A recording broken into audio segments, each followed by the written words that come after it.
श्रीनिवासेति श्रेष्ठदया पात्रं गुणान्वितः कौशिकोऽनन्तरङ्गार्यश्चिरं विजेतां भुवि यस्तात्मीयपरं वरप्रदगुरो वैराग्यभाग्योरधो वेदान्तामृतसारवन्तमनघात् श्रीनिवासात् गुरोः श्रीशैलान्वयकौस्तुभस्थितनियं श्रेयोनिधे श्रीनिधेः वन्दे साधुकटाक्षकेणिनिलयं श्रीकृष्णसद्देशिकं श्रीवासरङ्गपरकालमुनित्रयाप्तलक्ष्मात्मरक्षणेति त्वैगागमान्तम् आचार्य भक्ति परिपूतम अनर्घशीलम गोपाल देशिकमुनिं गुरुमाश्रयामः नारायणाख्येतिराजपदाब्ज भृंग श्रीवास योगी गुरुणार्पितभारमीशे भक्त्यादिपूर्ण वरदारि कृपात् चिह्नं श्री श्रीनिवास मुनिवर्यमहं प्रपद्ये श्रीनारायण योगीन्द्र वरदारि कृपाश्रयं रङ्गेशपाद विनतं श्रीनिवास मुनिं भजे नव्यरङ्गेतीन्द्राङ्घ्रि पंकज भ्रमरायितं नव्यमङ्गलभूषं श्रीवरदारि गुरुं भजे श्रीमान् वेङ्कटनाथार्य कवितार्के केसरी वेदान्ताचार्यवर्यो मे सन्निधत्तां सदा हृदि यो नित्यमच्युतपदां युग्मरुक्मं व्यामोहतस्तरितराणितनाय मेने अस्मद्गुरोर्भगवतोऽस्य दैकसिन्धो रामानुजस्य चरणौ शरणं प्रपद्ये विगाहे अमुनं तीर्थं साधुवृन्दावने स्थितं निरस्तजिह्मगस्पर्शेऽत्र कृष्णकृतादरः नाथेन मुनिनाथेन मवेयं नाथवानहं यस्य नैगमिकं तत्त्वं हस्तामलगताङ्गतम् यस्य सारस्वरस्रोतो कुलामोदवासितं श्रुतीनां विश्रमायालं शठारिं तमुपास्महे वन्दे वैकुण्ठसेनान्यं देवं सूत्रवती सखं यद्वेत्र शिखरस्पन्दे विश्वमेतद्व्यवस्थितं सह धर्मचरीं यौरेः सम्मन्त्रितजगद्धिताम् अनुग्रहमयीं वन्दे नित्यमज्ञातनिग्रहां कमप्याद्यं गुरुं वन्दे कमलागृहमेधिनं प्रवक्ता छन्दसां वक्ता पञ्चरात्रस्य स्वयं ज्ञानानन्दमयं देवं निर्मलस्फटिकाकृतिम् आधारं सर्वविद्यानां मैत्रीयमुपास्महे लक्ष्मीनेत्रोत्पलश्रीसरदपरिचयादेशसंवर्धमानः नाभीनाळीकरिं खण्मुदकरपटली दत्तहस्तावलम्बः अस्माकं सम्पदोघानविरलतुलसीदामसञ्जातभूमा काळिन्दी कान्तिहारी कलयतु वपुषः काळिमा कैटभारेः वन्दे रामानुजाय नमः वन्दे निगमान्तमहादेशिकाय नमः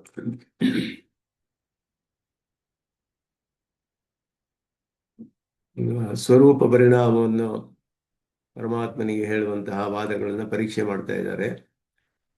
ಅದರಲ್ಲಿಯೂ ಈ ಗ್ರಂಥದಲ್ಲಿ ಸ್ವಾಮಿ ದೇಶಿಕನ್ ಎಷ್ಟೋ ಅಧಿಕವಾದ ಪಕ್ಷಗಳನ್ನೆಲ್ಲ ಇಲ್ಲಿ ವಿಚಾರ ಮಾಡ್ತಾರೆ. ಸಾಮಾನ್ಯವಾಗಿ ನಮಗೆ ಈಗ ಬೇರೆ ಕಡೆ ಸಿಗದೇ ಇರುವಂತಹದ್ದು ಅನೇಕ ಪಕ್ಷಗಳನ್ನು ಅವರ ಕಾಲದಲ್ಲಿ ಅವರಿಗೆ ಯಾವ ಯಾವ ಗ್ರಂಥದಲ್ಲಿ ಸಿಕ್ಕಿತ್ತು ಅದನ್ನೆಲ್ಲ ನೋಡಿ ಎಲ್ಲ ಪಕ್ಷಗಳನ್ನು ಪರೀಕ್ಷೆ ಮಾಡ್ತಾರೆ. ಇದರಲ್ಲಿ ಮಾಡಿರೋಷ್ಟು ಅಷ್ಟು ಪಕ್ಷಗಳು ವಿಮರ್ಶೆ ಬೇರೆ ಯಾವ ಗ್ರಂಥದಲ್ಲೂ ಸಿಗೋದಿಲ್ಲ ನಮಗೆ ಅಂತಹ. ಅದರಲ್ಲಿ ಯಾದವ ಪ್ರಕಾಶರ ಸ್ವರೂಪ ಪರಿಣಾಮವಾದ ಪ್ರಸಿದ್ಧವಾಗಿದ್ದು ಭಾಷ್ಯಕಾರರೇ ಅದನ್ನು ವಿಮರ್ಶೆ ಮಾಡಿ ನಿರಸನ ಮಾಡಿದ್ದಾರೆ. ಅವರದಲ್ಲದೆ ಇನ್ನೂ ಅನೇಕ ಸ್ವರೂಪ ಪರಿಣಾಮವಾದಗಳು ಇದ್ದುವು ಅಂತಲೂ ತಿಳಿಯುತ್ತೆ ತತ್ವಮುಕ್ತ ಕಲಾಪದಿಂದ. ಭಾಷ್ಯಕಾರರು ಅವರ ದೃಷ್ಟಿ ಏನು ಅಂತ ಹೇಳಿದ್ರೆ, ಅವರು ಬ್ರಹ್ಮಸೂತ್ರ ಭಾಷ್ಯಗಳು ಯಾವುದಕ್ಕಿತ್ತೋ ಆ ಪಕ್ಷಗಳನ್ನು ತೆಗೆದುಕೊಂಡು ಬ್ರಹ್ಮಸೂತ್ರ ಭಾಷ್ಯದಲ್ಲಿ ವಿಚಾರ ಮಾಡಿ ನಿರಾಕರಣೆ ಮಾಡಿದ್ದಾರೆ. ಅದೇ ರೀತಿ ವೇದಾರ್ಥ ಸಂಗ್ರಹದಲ್ಲಿಯೂ ಅದೇ ರೀತಿಯಲ್ಲಿ ಸ್ವಾಮಿ ದೇಶಿಕನ್ ಬೇರೆ ಗ್ರಂಥಗಳಲ್ಲಿ ಇರುವಂತಹ ಪಕ್ಷಗಳನ್ನು ತೆಗೆದುಕೊಂಡು ಬ್ರಹ್ಮಸೂತ್ರ ಭಾಷ್ಯ ಇಲ್ಲದೆ ಹೋದರೂ ಸ್ವರೂಪ ಪರಿಣಾಮ ಹೇಳುವಂತಹ ಕೆಲವು ಭಾಷೆಗಳು ಅದನ್ನೆಲ್ಲ ಪರೀಕ್ಷೆ ಮಾಡಿ ಹೇಳ್ತಾರೆ. ಇಲ್ಲಿ ಸ್ವರೂಪ ಪರಿಣಾಮವಾದದ ಒಂದು ವಿಮರ್ಶೆ ಏಕಮೇವ ಅದ್ವಿತೀಯಂ ಅನ್ನುವ ಒಂದು ವಿಷಯದ್ದೇ ಇದೆಲ್ಲ ಕೂಡ. ಎಲ್ಲವೂ ವಿಶಿಷ್ಟವಾಗಿಯೇ ಹೇಳಬೇಕು ಅಂತ ಒಂದು ಶ್ಲೋಕದಲ್ಲಿ ಹೇಳಿದ್ರು. ಸಾವಿದ್ಯಂ ಕೇಪಿ ಸೋಪಾಧಿಕಮತ ಕಥಿಚಿತ್ ಶಕ್ತಿಭಿರ್ಜುಷ್ಟಮನ್ಯೆ ಅಂತ ಹೇಳಿ, ಶಕ್ತಿಭಿರ್ಜುಷ್ಟಮನ್ಯೆ ಅನ್ನುವಂತಹ ಮೂರನೇ ಪಕ್ಷವೇ ಸ್ವರೂಪ ಪರಿಣಾಮವಾದ ಅಂತ ಹೇಳುವಂತಹದ್ದು. ಎಲ್ಲರೂ ಯಾವುದಾದ್ರು ಒಂದು ವಿಶಿಷ್ಟ ವೇಷದಲ್ಲಿಯೇ ಪರಮಾತ್ಮನಿಗೆ ಜಗತ್ಕಾರಣತ್ವವನ್ನು ಹೇಳಬೇಕೇ ಹೊರತು ಸ್ವರೂಪದಲ್ಲಿ ಪರಮಾತ್ಮನಿಗೆ ಜಗತ್ಕಾರಣತ್ವವನ್ನು ಹೇಳಕ್ಕಾಗೋದಿಲ್ಲ. ಅದರಿಂದ ಅವರು ಸ್ವರೂಪ ಪರಿಣಾಮ ಹೇಳುವವರು ಕೂಡ ಶಕ್ತಿತ್ರಯ ವಿಶಿಷ್ಟನಾದ ಬ್ರಹ್ಮನಲ್ಲಿ ಪರಿಣಾಮ ಹೇಳ್ತಾರೆ, ಬ್ರಹ್ಮನಿಗೆ ಇಲ್ಲ ಅಂತ ಹೇಳ್ತಾರೆ. ಆದರೆ ಸ್ವಾಭಾವಿಕವಾದ ಭೇದ ಹೇಳೋದ್ರಿಂದ ಬ್ರಹ್ಮನಿಗೆ ದೋಷ ಬರುತ್ತೆ ಅನ್ನೋದು ಅಲ್ಲಿ ಅಧಿಕವಾದ ಅಂಶ ಬೇರೆ ಪಕ್ಷಗಳಿಗಿಂತ. ಆ ಒಂದು ಸ್ವರೂಪ ಪರಿಣಾಮವಾದದ ಕನ್ನಡ ಶ್ಲೋಕವನ್ನು ಕನ್ನಡ ವ್ಯಾಖ್ಯಾನದಲ್ಲಿ ನೋಡಿದ್ವಿ. ಸಂಸ್ಕೃತ ವ್ಯಾಖ್ಯಾನದಲ್ಲಿ ಈ ಶ್ಲೋಕವನ್ನು ವಿಶ್ವಂಚಿತ್ ತದ್ಗುಣಾನುದ್ಭವ ಇಹ ಘಟತೆ ರತ್ನಗಂಧಾದಿ ನೀತ್ಯ ಸರ್ವಂ ಬ್ರಹ್ಮೇತ್ಯಧೀತಂ ತ್ರಿವಿಧಮಿತಿ ಚ ತದ್ ದಾಶತಾದ್ಯಸ್ಯ ಚೋಕ್ತಂ. ಈ ಶ್ರುತಿ ಪ್ರಮಾಣವನ್ನು ಹೇಳಿ ಎಲ್ಲವೂ ಕೂಡ ಪರಮಾತ್ಮನ ಸ್ವರೂಪದಲ್ಲಿಯೇ ಪರಿಣಾಮ ಹೊಂದಿರುವಂತಹದ್ದು. ಎಲ್ಲವೂ ಪರಮಾತ್ಮನೇ, ಸರ್ವಂ ಬ್ರಹ್ಮ ಅಂತ ಹೇಳಿ ಸರ್ವಂ ಕಲ್ವಿದಂ ಬ್ರಹ್ಮ ಅಂತ ಶ್ರುತಿ ಹೇಳುತ್ತೆ. ಭೋಕ್ತ ಭೋಗ್ಯಂ ಪ್ರೇರಿತ ಅನಿತ್ಯಮತ್ವ ಸರ್ವಂ ಪ್ರೋಕ್ತಂ ತ್ರಿವಿಧಂ ಬ್ರಹ್ಮಮೇತತ್ ಅಂತ ಹೇಳಿ ತ್ರಿವಿಧವಾದ ಬ್ರಹ್ಮ, ಭೋಕ್ತ ಭೋಗ್ಯ ಪ್ರೇರಿತ ಮೂರು ಕೂಡ ಬ್ರಹ್ಮವೇ. ಸರ್ವಂ ಪ್ರೋಕ್ತಂ ತ್ರಿವಿಧಂ ಬ್ರಹ್ಮ ಮೇತತ್ ಅಂತ ಬ್ರಹ್ಮಮೇತತ್ ಅಂತ ಹೇಳಿ ಅಲ್ಲಿ ಶ್ರುತಿಯಲ್ಲಿ ಆ ರೀತಿ ಇದೆ.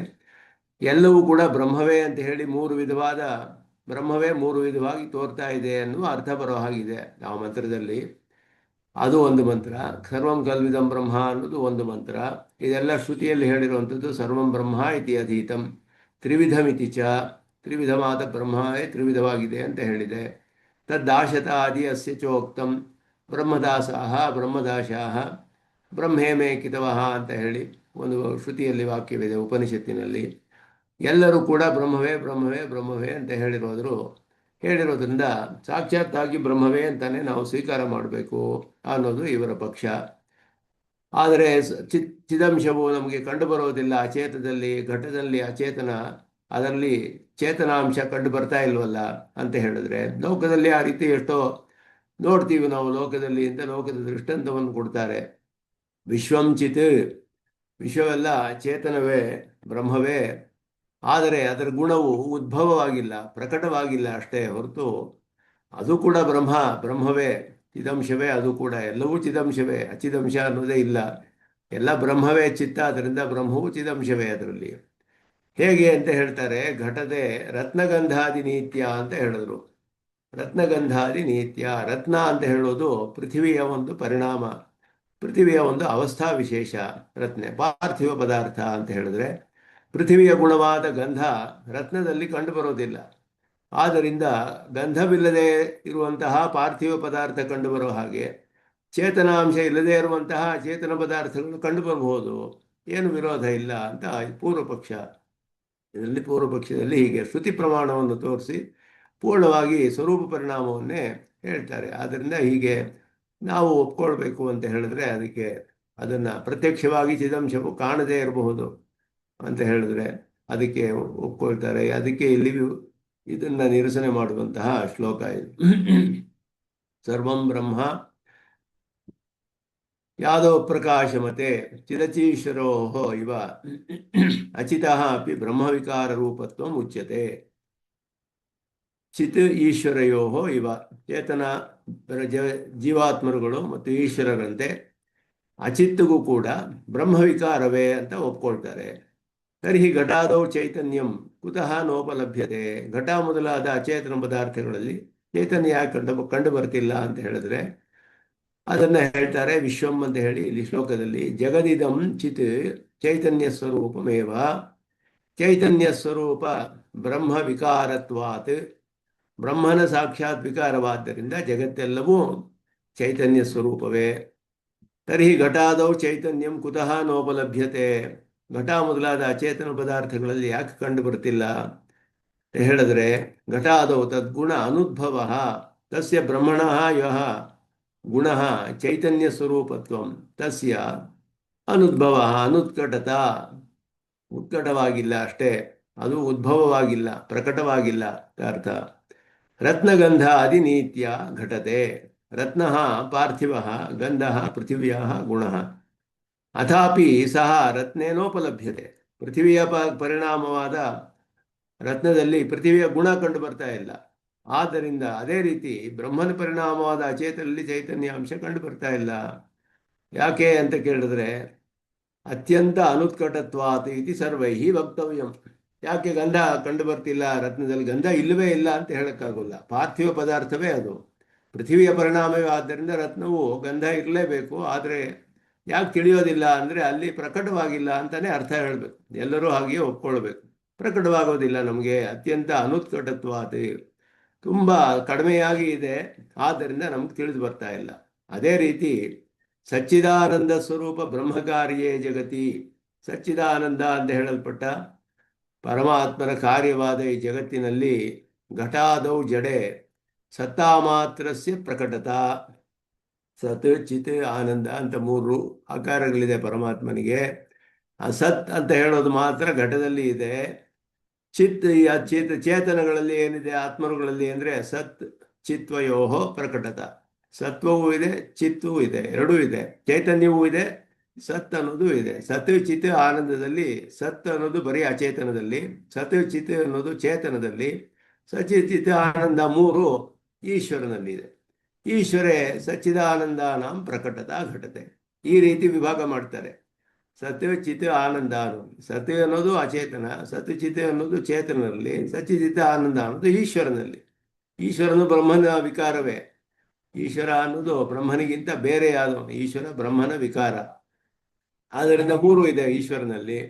ಈಶ್ವರನೇ ಈ ರೀತಿ ಜಗತ್ತೆಲ್ಲ ಸೃಷ್ಟಿ ಮಾಡ್ತಾನೆ, ಆದ್ದರಿಂದ ವಿರೋಧವಿಲ್ಲ ಅಂತ ಅವರು ಹೇಳ್ತಾರೆ. ಅದಕ್ಕೆ ಪ್ರಮಾಣವನ್ನು ಸರ್ವಂ ಬ್ರಹ್ಮ ಸರ್ವಂ ಕಲ್ವಿದಂ ಬ್ರಹ್ಮ ಶ್ರುತಿಯಲ್ಲಿ ಹೇಳಿರುವಂತಹದ್ದು. ತ್ರಿವಿಧಮಿತಿ ಚಾಧೀತಂ ಭೋಕ್ತಾ ಭೋಗ್ಯಂ ಪ್ರೇರಿತಾರಂಚ ಮತ್ವ ಸರ್ವಂ ಪ್ರೋಕ್ತಂ ತ್ರಿವಿಧಂ ಬ್ರಹ್ಮಮೇತತ್ ಅಂತ ಶ್ವೇತಾಶ್ವತರದಲ್ಲಿ ಬ್ರಹ್ಮ ತ್ರಿವಿಧಮಿತಿ ಉಕ್ತಂ. ಅರ್ಥವಾದ ಸ್ಯಾತ್ ಇತ್ಯತ್ರ. ಇದು ಅರ್ಥವಾದವಾಗ್ಬೋದಲ್ಲ. ಯಾಕೆ ಇದು ಇದು ಹೇಳಿರೋದು ಪ್ರಶಂಸಾ ವಾಕ್ಯ ಇರ್ಬೋದು ಅಂತ ಹೇಳಿದ್ರೆ, ದಾಶತಾದಿಚ ಉಕ್ತಂ ಧಮ್ಮದಾಸಾಹ ಬ್ರಹ್ಮದಾಸಾಹ ಬ್ರಹ್ಮೇ ಮೇ ಕಿತವಾಹ ಅಂತ ಹೇಳಿದೆಯಲ್ಲ. ಧೀವರಹ ಅಂದರೆ ಬೆಸ್ತರು ಅಂತ ಅರ್ಥ. ಬ್ರಹ್ಮದಾಸಾಹ. ಒಂದು ನಿಮಿಷ ಇರಿ.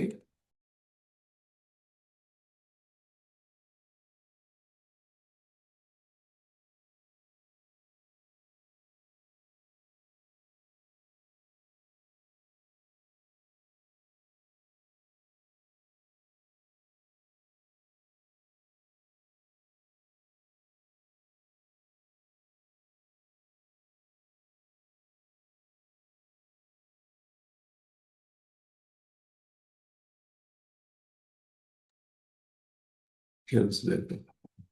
ಇಂದ ಬ್ರಹ್ಮದಾಶಾಹ, ದಾಶಾಹ ಅಂದರೆ ಬೆಸ್ತರು ಅಂತ ಅರ್ಥ. ಧೀವರಾಹ ಅಂತ ಹೇಳಿ. ದಾಸಾಹ ಅಂತ ಹೇಳಿದ್ರೆ ನೀಚ ಜಾತಿಯ ಗರ್ಭದಾಸಾಹ ಥರ. ಕಿತವಾಹ ಅಂದರೆ ಧೂರ್ತಾಹ, ಎಲ್ಲ ಇದು ಮಾಡೋರು ಅಂತ, ಮೋಸ ಮಾಡೋರು ಅಂತವರು, ಪಾಪಿಗಳು ಮೊದಲಾದದ್ದು. ಏತೇಪಿ ಬ್ರಹ್ಮ ಇತಿ ಚ ಉಕ್ತಂ. ಇವರೆಲ್ಲರೂ ಕೂಡ ಬ್ರಹ್ಮವೇ ಅಂತ ಉಪನಿಷತ್ ಹೇಳಿಬಿಟ್ಟಿದೆ. ನಹಿ ತದ್ದಾದೃಶಸ್ಯ ಉಭಯಲಿಂಗಸ್ಯ ಬ್ರಹ್ಮಣಃ ನೀಚವಸ್ತುವಾಚಿಪದೈಃ ಸಾಮಾನಾಧಿಕರಣ್ಯೇನ ನಿರ್ದೇಶ ಸ್ತುತೆಯ ಕಲ್ಪ್ಯತ. ಸ್ತುತಿಗೋಸ್ಕರ ಇರ್ಲಿಕ್ಕೆ ಸಾಧ್ಯವಿಲ್ಲ ಇದು. ಇಂತಹ ಪದಾರ್ಥಗಳೊಡನೆ ಬ್ರಹ್ಮನಿಗೆ ನಾವು ಸಮಾನಾಧಿಕರಣದಿಂದ ಹೇಳಿರೋದು ಬ್ರಹ್ಮ ದಾಶ ಅಂದರೆ ದಾಶರಿಗೂ ಬ್ರಹ್ಮನಿಗೂ ಸಮಾನಾಧಿಕರಣ್ಯ. ಇದು ಬರೀ ಅರ್ಥವಾದ ಅಂತ ಹೇಳಕ್ಕಾಗೋದಿಲ್ಲ. ಅದರಿಂದ ಇಲ್ಲಿ ಏನಂದ್ರೆ ದೃಷ್ಟಿ ಹೇಳ್ಬೋದು. ಒಂದರಲ್ಲಿ ಒಂದು ದೃಷ್ಟಿ ಮಾಡೋದು.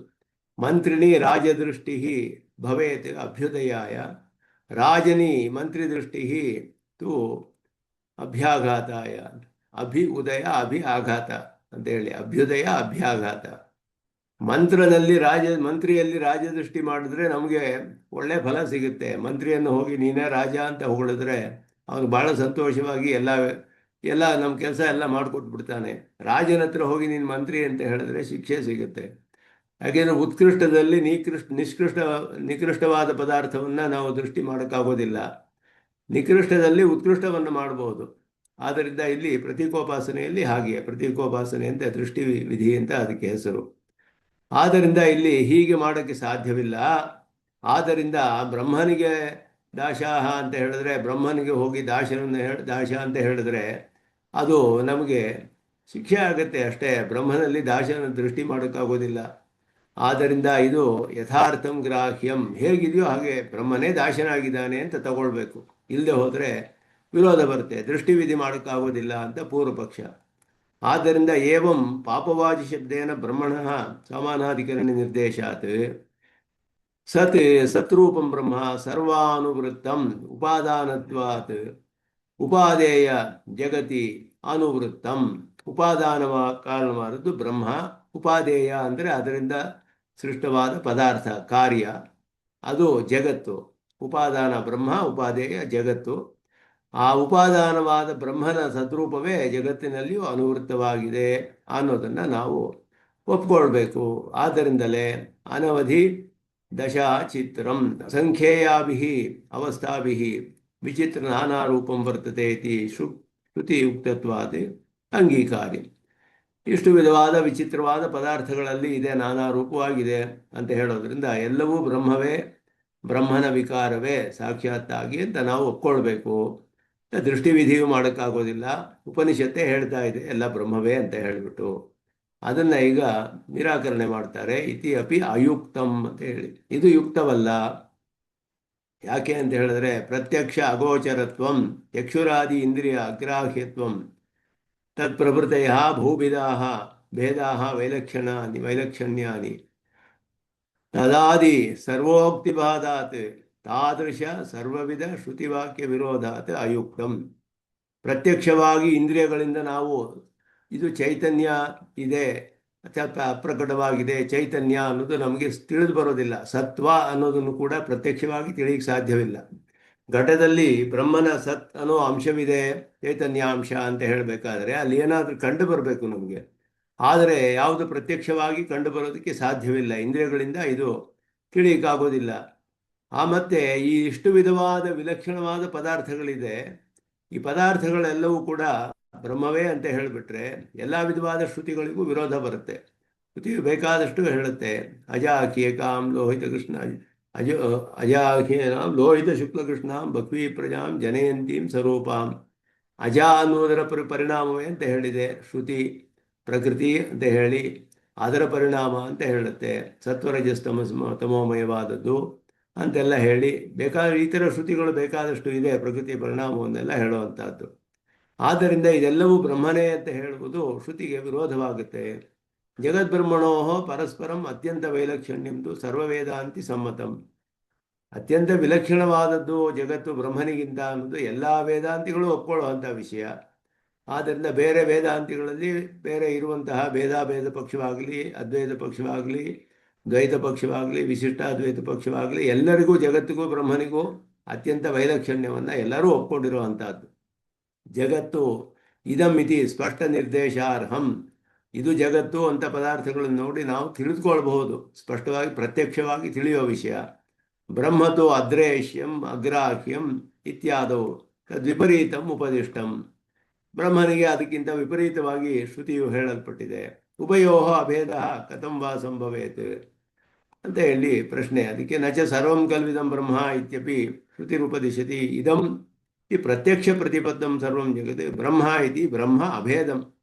ಆ ರೀತಿ ಹೇಳಕ್ಕೆ ಆಗೋದಿಲ್ಲ, ಬ್ರಹ್ಮನಿಗೂ ಇದಕ್ಕೂ ಅಭೇದ ಅಂತ ಹೇಳಕ್ಕಾಗೋದಿಲ್ಲ. ಆದ್ದರಿಂದ ಅದು ಹೇಗೆ ಬಿಡಕ್ಕಾಗುತ್ತೆ ಅಂತ ಹೇಳಿದ್ರೆ ಇದಂ ವಾಕ್ಯಂ ಪ್ರಕಾರಾಂತರ ನೇತುಂ ಶಕ್ಯತ್ವಾತ್ ಸಾವಕಾಶಂ ಇಲ್ಲಿ ಹೇಗೆ ಅಂದರೆ ಸಾವಕಾಶ ನಿರವಕಾಶ ಅಂತ ಅರ್ಥ. ನಿರವಕಾಶ ಅಪವಾದಸ್ಯ ಬೀಜಂ ಅಂತ ಹೇಳಿ ಒಂದು ನ್ಯಾಯ.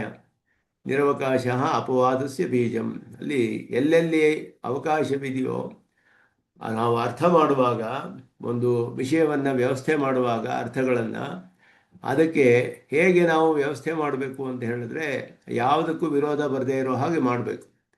ಈಗ ನಹಿಂಸ್ಯಾತ್ ಸರ್ವಭೂತಾನಿ ಅಂತ ಹೇಳೋದು ಉತ್ಸರ್ಗ ನ್ಯಾಯ, ಅದು ಸಾಮಾನ್ಯವಾಗಿ ಜನರಲ್ ರೂಲು. ಆದರೆ ಅದೇ ರೀತಿಯಲ್ಲಿ ಅಗ್ನಿಶೋಮಿಯಂ ಪಶುಮಾಲಭೇತ ಅಂತ ಯಜ್ಞದಲ್ಲಿ ಹೇಳೋದು ಅದು ವೇದದಲ್ಲೇ ವಿಧಿಸಿರೋದ್ರಿಂದ ಅದಕ್ಕೆ ಅವಕಾಶ ಸಿಗದೆ ಹೋಗ್ಬಿಡುತ್ತೆ. ನಹಿಂಸ್ಯಾತ್ ಸರ್ವಭೂತಾನಿ ಅನ್ನೋ ಉತ್ಸರ್ಗ ನ್ಯಾಯವನ್ನೇ ಎಲ್ಲ ಕಡೆಯೂ ನಾವು ಅನ್ವಯಿಸಬೇಕು ಅಂತ ಹೇಳಿದ್ರೆ ಅಗ್ನಿಶೋಮಿಯಂ ಪಶುಮಾಲಭೇತ ಅನ್ನೋದಕ್ಕೆ ಅವಕಾಶ ಇಲ್ಲದೆ ಹೋಗ್ಬಿಡುತ್ತೆ. ಆದ್ದರಿಂದ ನಿರವಕಾಶ ಅಪವಾದಸ್ಯ ಬೀಜಂ ಅಂತ ನ್ಯಾಯ, ಅಪವಾದ ಶ್ರುತಿ ಅಂತ ಹೇಳಬೇಕು. ಅದಕ್ಕೆ ಅಪವಾದ ಶಾಸ್ತ್ರ. ಉತ್ಸರ್ಗ ನ್ಯಾಯಕ್ಕೆ ಇದು ಅಪವಾದ, ಎಕ್ಸೆಪ್ಷನ್ ಅಂತ ಹೇಳ್ತೀವಲ್ಲ ಹಾಗೆ ಉತ್ಸರ್ಗ ನ್ಯಾಯಕ್ಕೆ ಇದು ಅಪವಾದವಾಗುತ್ತೆ. ಆದ್ದರಿಂದ ನಹಿಂಸ್ಯಾತ್ ಸರ್ವಭೂತಾನಿ ಅಂತ ಹೇಳೋದು ಸಾವಕಾಶಂ ಅಂತ ಹೇಳ್ತೀವಿ. ಅದಕ್ಕೆ ಇದು ಬೇರೆ ವಿಧಿಯಲ್ಲಿ ಇದ್ದರೆ ಅದಕ್ಕೆ ಅವಕಾಶ ಕೊಡಬೇಕು. ಆದ್ದರಿಂದ ಅದೇ ರೀತಿಯಲ್ಲಿ ಸರ್ವಂ ಕಲ್ವಿದಂ ಬ್ರಹ್ಮ ಅಂತ ಹೇಳಿ ಪೃಥ್ವಿ ಪೃಥ್ವಿ ಶರೀರಂ ಯಸ್ಯ ಅಗ್ನಿ ಶರೀರಂ ಎಲ್ಲ ಹೇಳಿರುವಾಗ, ಶರೀರ ಭಾವವು ಹೇಳಿರುವಾಗ ಸರ್ವಂ ಕಲ್ವಿದಂ ಬ್ರಹ್ಮಗೆ ಸ್ವರೂಪದಲ್ಲಿಯೇ ಎಲ್ಲವೂ ಐಕ್ಯ ಅಂತ ಹೇಳಿಬಿಟ್ರೆ ಪೃಥ್ವಿ ಶರೀರಂ ಅನ್ನೋದಕ್ಕೆ ಅವಕಾಶವಿಲ್ಲದೆ ಹೋಗ್ಬಿಡುತ್ತೆ. ಆದ್ದರಿಂದ ಈ ರೀತಿ ನಾವು ಅರ್ಥ ಮಾಡೋಕ್ಕೆ ಆಗೋದಿಲ್ಲ. ಒಂದಕ್ಕೊಂದಕ್ಕೆ ಪರಸ್ಪರ ವಿರೋಧ ಇಲ್ಲದೆ ಇರೋ ಹಾಗೆ ಅರ್ಥ ಮಾಡಬೇಕು ಅನ್ನೋದು ಇಲ್ಲಿ ಹೇಳ್ತಾ ಇದ್ದಾರೆ. ನಚ ಅದೃಶ್ಯತ್ವಾದಿ ಶ್ರುತೆಯ ಏವ ಅನ್ಯಥಾ ನಿಯಂತಾಮಿತಿ ವಾಚ್ಯಂ. ಅದೃಶ್ಯತ್ವ ಅನ್ನೋದೇ ಬೇರೆ ರೀತಿಯಲ್ಲಿ ಅರ್ಥ ಮಾಡ್ಕೊಳ್ಳಿ. ದೃಶ್ಯತ್ವ ಇದೆ ಬ್ರಹ್ಮನಿಗೆ ಅಂತ ಯಾಕೆ ಹೇಳಬಾರ್ದು? ಘಟಪಟಾರಿ ದರ್ಶನಸ್ಯಾಪಿ ಬ್ರಹ್ಮದರ್ಶನ ತಾಪತೆ. ಘಟಾಪಟ ನೋಡಿದ್ರು ಅವಾಗ ಬ್ರಹ್ಮನೇ ಸಾಕ್ಷಾತ್ಕಾರ ಆಗ್ತಾ ಇದೆ ಅಂತ ಹೇಳಬೇಕಾಗತ್ತೆ ಅವಾಗ. ಆ ರೀತಿ ಎಲ್ಲಿಯೂ ಒಪ್ಕೊಳ್ಳೋದಕ್ಕೆ ಆಗೋದಿಲ್ಲ. ಇಂದ್ರಿಯೈಹಿ ಉಪಲಬ್ಧಂ ಯತ್ತತ್ವೇನ ಪ್ರದರ್ಶಿತೆ ಜಾತಾಸ್ತತ್ವವಿದೋ ಬಾಲಃ ತತ್ವಜ್ಞಾನೇನ ಕಿಂಫಲಂ ಇತಿ ನ್ಯಾಯ ಅವತಾರ ಪ್ರಸಂಗಾತ್. ಇಂದ್ರಿಯಗಳಲ್ಲಿ ನಾವು ನೋಡೋದೇ ತತ್ವ ಅಂತ ಹೇಳಿಬಿಟ್ರೆ ಆವಾಗ ತತ್ವವಿತ್ತುಗಳು ಇದಾರಲ್ಲ, ಪರಮರ್ಷಿಗಳು, ಸಾಕ್ಷಾತ್ಕಾರ ಋಷಿಗಳು ಬೇಕಾದಷ್ಟು ತಪಸ್ಸು ಮಾಡಿಕೊಂಡು ತತ್ವವನ್ನು ಸಾಕ್ಷಾತ್ಕಾರ ಮಾಡ್ಕೊಳ್ತಾರಲ್ಲ, ಆ ತತ್ವಜ್ಞಾನದಿಂದ ಏನು ಫಲ? ಯಾಕೆ ತಪಸ್ಸು ಮಾಡಿ ನಾವು ಅಂತಹ ತತ್ವಾರ್ಥಗಳನ್ನೆಲ್ಲ ಸಾಕ್ಷಾತ್ಕಾರ ಮಾಡ್ಕೊಳ್ಳೋದಕ್ಕೆ ಏನು ಫಲ? ಆವಾಗ ಇಂದ್ರಿಯಗಳಿಂದ ನೇರವಾಗಿ ನೋಡ್ಬಿಡ್ಬೋದಲ್ಲ ತತ್ವಗಳನ್ನೆಲ್ಲ ಅಂತ ಹೇಳಿದ್ರೆ. ಆ ರೀತಿ ನೋಡೋಕ್ಕೆ ಸಾಧ್ಯವಿಲ್ಲ. ಅತೀಂದ್ರಿಯವಾದ ವಿಷಯಗಳನ್ನು ಇಂದ್ರಿಯಗಳಿಂದ ನೋಡೋಕ್ಕೆ ಸಾಧ್ಯವಿಲ್ಲ. ಆದ್ದರಿಂದ ಇಲ್ಲಿ ಸರ್ವಂ ಕಲ್ವಿದಂ ಬ್ರಹ್ಮ ಅನ್ನೋದು ಸ್ವರೂಪದಲ್ಲಿಯೇ ಅಂತ ಹೇಳೋದಕ್ಕೆ ವಿರೋಧ ಬರುತ್ತೆ ಅನ್ನೋದು ಇಲ್ಲಿ ಹೇಳ್ತಿದ್ದಾರೆ. ಎಲ್ಲ ಐಕ್ಯವನ್ನು ಹೇಳಿ ಎಲ್ಲವೂ ಬ್ರಹ್ಮನ ಸಾಕ್ಷಾತ್ ವಿಕಾರ ಅಂತ ಹೇಳೋಕ್ಕೆ ಸಾಧ್ಯವಿಲ್ಲ ಅಂತ ಹೇಳಿ ಸಾಮಾನಾಧಿಕರಣಕ್ಕೆ ಅರ್ಥವನ್ನು ಹೇಳ್ತಾರೆ. ಇಲ್ಲಿ ಧರ್ಮಭೇದೇಪಿ ಧರ್ಮಿ ಐಕ್ಯ ಪರಂ, ಇದುವೇ ಸಾಮಾನಾಧಿಕರಣದ ಲಕ್ಷಣ. ಧರ್ಮದಲ್ಲಿ ಭೇದವಿದ್ದರೂ ಧರ್ಮಿ ಒಂದೇ ಧರ್ಮಿ. ನ ಭಿನ್ನ ಪ್ರವೃತ್ತಿ ನಿಮಿತ್ತಾನಾಂ ಶಬ್ದಾನಾಂ ಏಕಸ್ಮಿನ್ ಅರ್ಥೇ ವೃತ್ತಿ, ಒಂದೇ ಅರ್ಥ ಧರ್ಮಿ, ಬೇರೆ ವಿಶೇಷಣಗಳು ಅನೇಕ. ವಿಶೇಷಣ ಬಹುತ್ವ, ವಿಶೇಷ್ಯ ಒಂದೇ. ಆದ್ದರಿಂದ ಅನೇಕ ಅವಿರುದ್ಧವಾದ ವಿಶೇಷಣಗಳು ಒಂದು ವಿಶೇಷವನ್ನು ವಿಶೇಷಿಸೋದೇ ಸಾಮಾನಾಧಿಕರಣ್ಯ ಅಂತ ಹೇಳೋದು. ಅಂದರೆ ಧರ್ಮಭೇದವಿದ್ದರೂ ಧರ್ಮಿ ಐಕ್ಯ, ಧರ್ಮಿ ಒಂದೇ, ಧರ್ಮಗಳು ಬೇರೆ. ಸತ್ಯತ್ವ, ಜ್ಞಾನತ್ವ, ಅನಂತತ್ವ ಅನ್ನೋ ಮೂರು ಧರ್ಮಗಳು ಬ್ರಹ್ಮ ಅನ್ನುವ ಒಂದೇ ಧರ್ಮಿಯನ್ನು ವಿಶೇಷಿಸುತ್ತೆ. ಆದ್ದರಿಂದ ಸತ್ಯತ್ವ ವಿಶಿಷ್ಟನಾದ ಬ್ರಹ್ಮ, ಜ್ಞಾನತ್ವ ವಿಶಿಷ್ಟನಾದ ಬ್ರಹ್ಮ, ಅನಂತತ್ವ ವಿಶಿಷ್ಟನಾದ ಬ್ರಹ್ಮನ ಒಬ್ಬನೇ. ಧರ್ಮಿಯಲ್ಲಿ ಐಕ್ಯ, ವಿಶೇಷಣಗಳು ಧರ್ಮಗಳು ಅನೇಕ, ಸತ್ಯತ್ವ, ಜ್ಞಾನತ್ವ, ಅನಂತತ್ವ ಅಂತ ಹೇಳಿ. ಧರ್ಮಭೇದೇಪಿ ಧರ್ಮಿ ಐಕ್ಯ ಪರಂ, ಅದೇ ಸಾಮಾನಾಧಿಕರಣ್ಯ ಅಂತ. ಅದಕ್ಕೆ ಅದನ್ನು ವ್ಯಾಕರಣದಲ್ಲಿ ಹೇಳಿರುವ ಹಾಗೆ ಹೇಳ್ತಾರೆ. ಭಿನ್ನ ಪ್ರವೃತ್ತಿ ನಿಮಿತ್ತಾನಾಂ ಶಬ್ದಾನಾಂ ಏಕಸ್ಮಿನ್ನರ್ಥೇ ವೃತ್ತಿ ಸಾಮಾನಾಧಿಕರಣ್ಯ ಮಿತಿ ಶಾಬ್ದಿಕ ಸಾಮಾನಾಧಿಕರಣ್ಯ ಲಕ್ಷಣೇನ ಲೋಕದಷ್ಟೇ ಜ್ಞಾಯತೆ. ಲೋಕದಲ್ಲಿಯೂ ಅದಂತೆ ನೋಡ್ಕೋಬೋದು, ಪ್ರಯೋಗದಲ್ಲಿ ಬೇಕಾದಷ್ಟು. ಶಾಬ್ದಿಕರು ವೈಯಾಕರಣರು ಹೇಳಿರುವಂತಹ ಇದನ್ನು ಒಪ್ಕೊಳ್ತೇವೆ. ಆದ್ದರಿಂದ ಇದೆಲ್ಲ ಕೂಡ ಮುಂದೆ ಬರುತ್ತೆ ಈ ಸಾಮಾನಾಧಿಕರಣದ ವಿಚಾರ ಎಲ್ಲ. ಏತಚ್ಚ ಸಾಮಾನಾಧಿಕರಣ್ಯ ಮುಖ್ಯಂ ಔಪಚಾರಿಕಂ ಇತಿ ಚ ದ್ವಿವಿಧಂ. ಇದು ಸ್ವಲ್ಪ ವಿಸ್ತಾರವಾಗಿ ಅಧಿಕವಾದ ವಿಷಯಗಳನ್ನು ಹೇಳ್ತಾರೆ. ಸಾಮಾನಾಧಿಕರಣ್ಯದಲ್ಲಿ ಕೂಡ ಮುಖ್ಯಾರ್ಥದಲ್ಲಿ ಸಾಮಾನಾಧಿಕರಣ್ಯ, ಔಪಚಾರಿಕವಾಗಿ ಸಾಮಾನಾಧಿಕರಣ್ಯ ಅಂತ ಎರಡು ಹೇಳ್ಬೋದು. ಔಪಚಾರಿಕಮೇವ ಗೌಣಂ ಇತಿ ಉಚ್ಯತೆ, ಒಂದು ಗುಣವನ್ನು ಹೇಳಿ ಸಾಮಾನಾಧಿಕರಣ್ಯ ಹೇಳೋದು ಕೂಡ ಪ್ರಯೋಗ ಇದೆ ಎಲ್ಲ ಕಡೆಯೂ. ಮುಖ್ಯಂ ಸಾಮಾನಾಧಿಕರಣ್ಯಂ ವಸ್ತು ಸ್ವರೂಪಕೃತಂ, ಗೌಣಂತು ಗುಣ ಸಾದೃಶ್ಯ ಪ್ರಯುಕ್ತಂ. ವಸ್ತು ಸ್ವರೂಪವನ್ನೇ ಹೇಳಿದ್ರೆ ಆಗ ಮುಖ್ಯವಾದ ಸಾಮಾನಾಧಿಕರಣ್ಯ, ಗುಣದ ಒಂದು ಪ್ರಯುಕ್ತವಾಗಿ ಹೇಳಿದ್ರೆ ಗೌಣ ಅಂತ ಹೇಳಲ್ಪಡುತ್ತೆ. ಉದಾಹರಣೆಯನ್ನು ಕೊಡ್ತಾರೆ. ನೀಲಂ ಉತ್ಪಲಂ ಅಂತ ಹೇಳೋದು ಸ್ವರೂಪವನ್ನೇ ತಿಳಿಸುತ್ತೆ ಅದು. ಆದ್ದರಿಂದ ನೀಲಂ ಉತ್ಪಲಂ ಅಂತ ಹೇಳೋದು ಆ ಉತ್ಪಲವನ್ನೇ ಎರಡೂ ಕೂಡ ವಿಶೇಷಿಸುತ್ತೆ ಮುಖ್ಯಾರ್ಥದಲ್ಲಿಯೇ. ದ್ವಿತೀಯಂ ಐಶ್ವರ್ಯಾಧಿಕೆ ಪುರೋಹಿತೆ ಅಯಂ ರಾಜ ಇತ್ಯಾದು. ಪುರೋಹಿತನಿಗೆ ಅತ್ಯಂತ ಐಶ್ವರ್ಯ ಇದ್ದರೆ ಇವನೇ ರಾಜ ಅಂತ ಹೇಳಿದ್ರೆ, ಅಥವಾ ಅಗ್ನಿ ಮಾಣವಕಃ ಅಂತ ಹೇಳೋದು, ಈ ಸಾಮಾನಾಧಿಕರಣ್ಯವೆಲ್ಲ ಗೌಣಾರ್ಥದಲ್ಲಿ ಬರುತ್ತೆ ಅನ್ನೋದು. ಇದೆಲ್ಲ ಈ ರೀತಿ ಉಪಾಧಿಕಮಪಿ ಅಸ್ತಿ ಸಾಮಾನಾಧಿಕರಣ್ಯಂ. ಉಪಾಧಿ ಪ್ರಯುಕ್ತವಾದ ಸಾಮಾನಾಧಿಕರಣ್ಯವೂ ಇದೆ.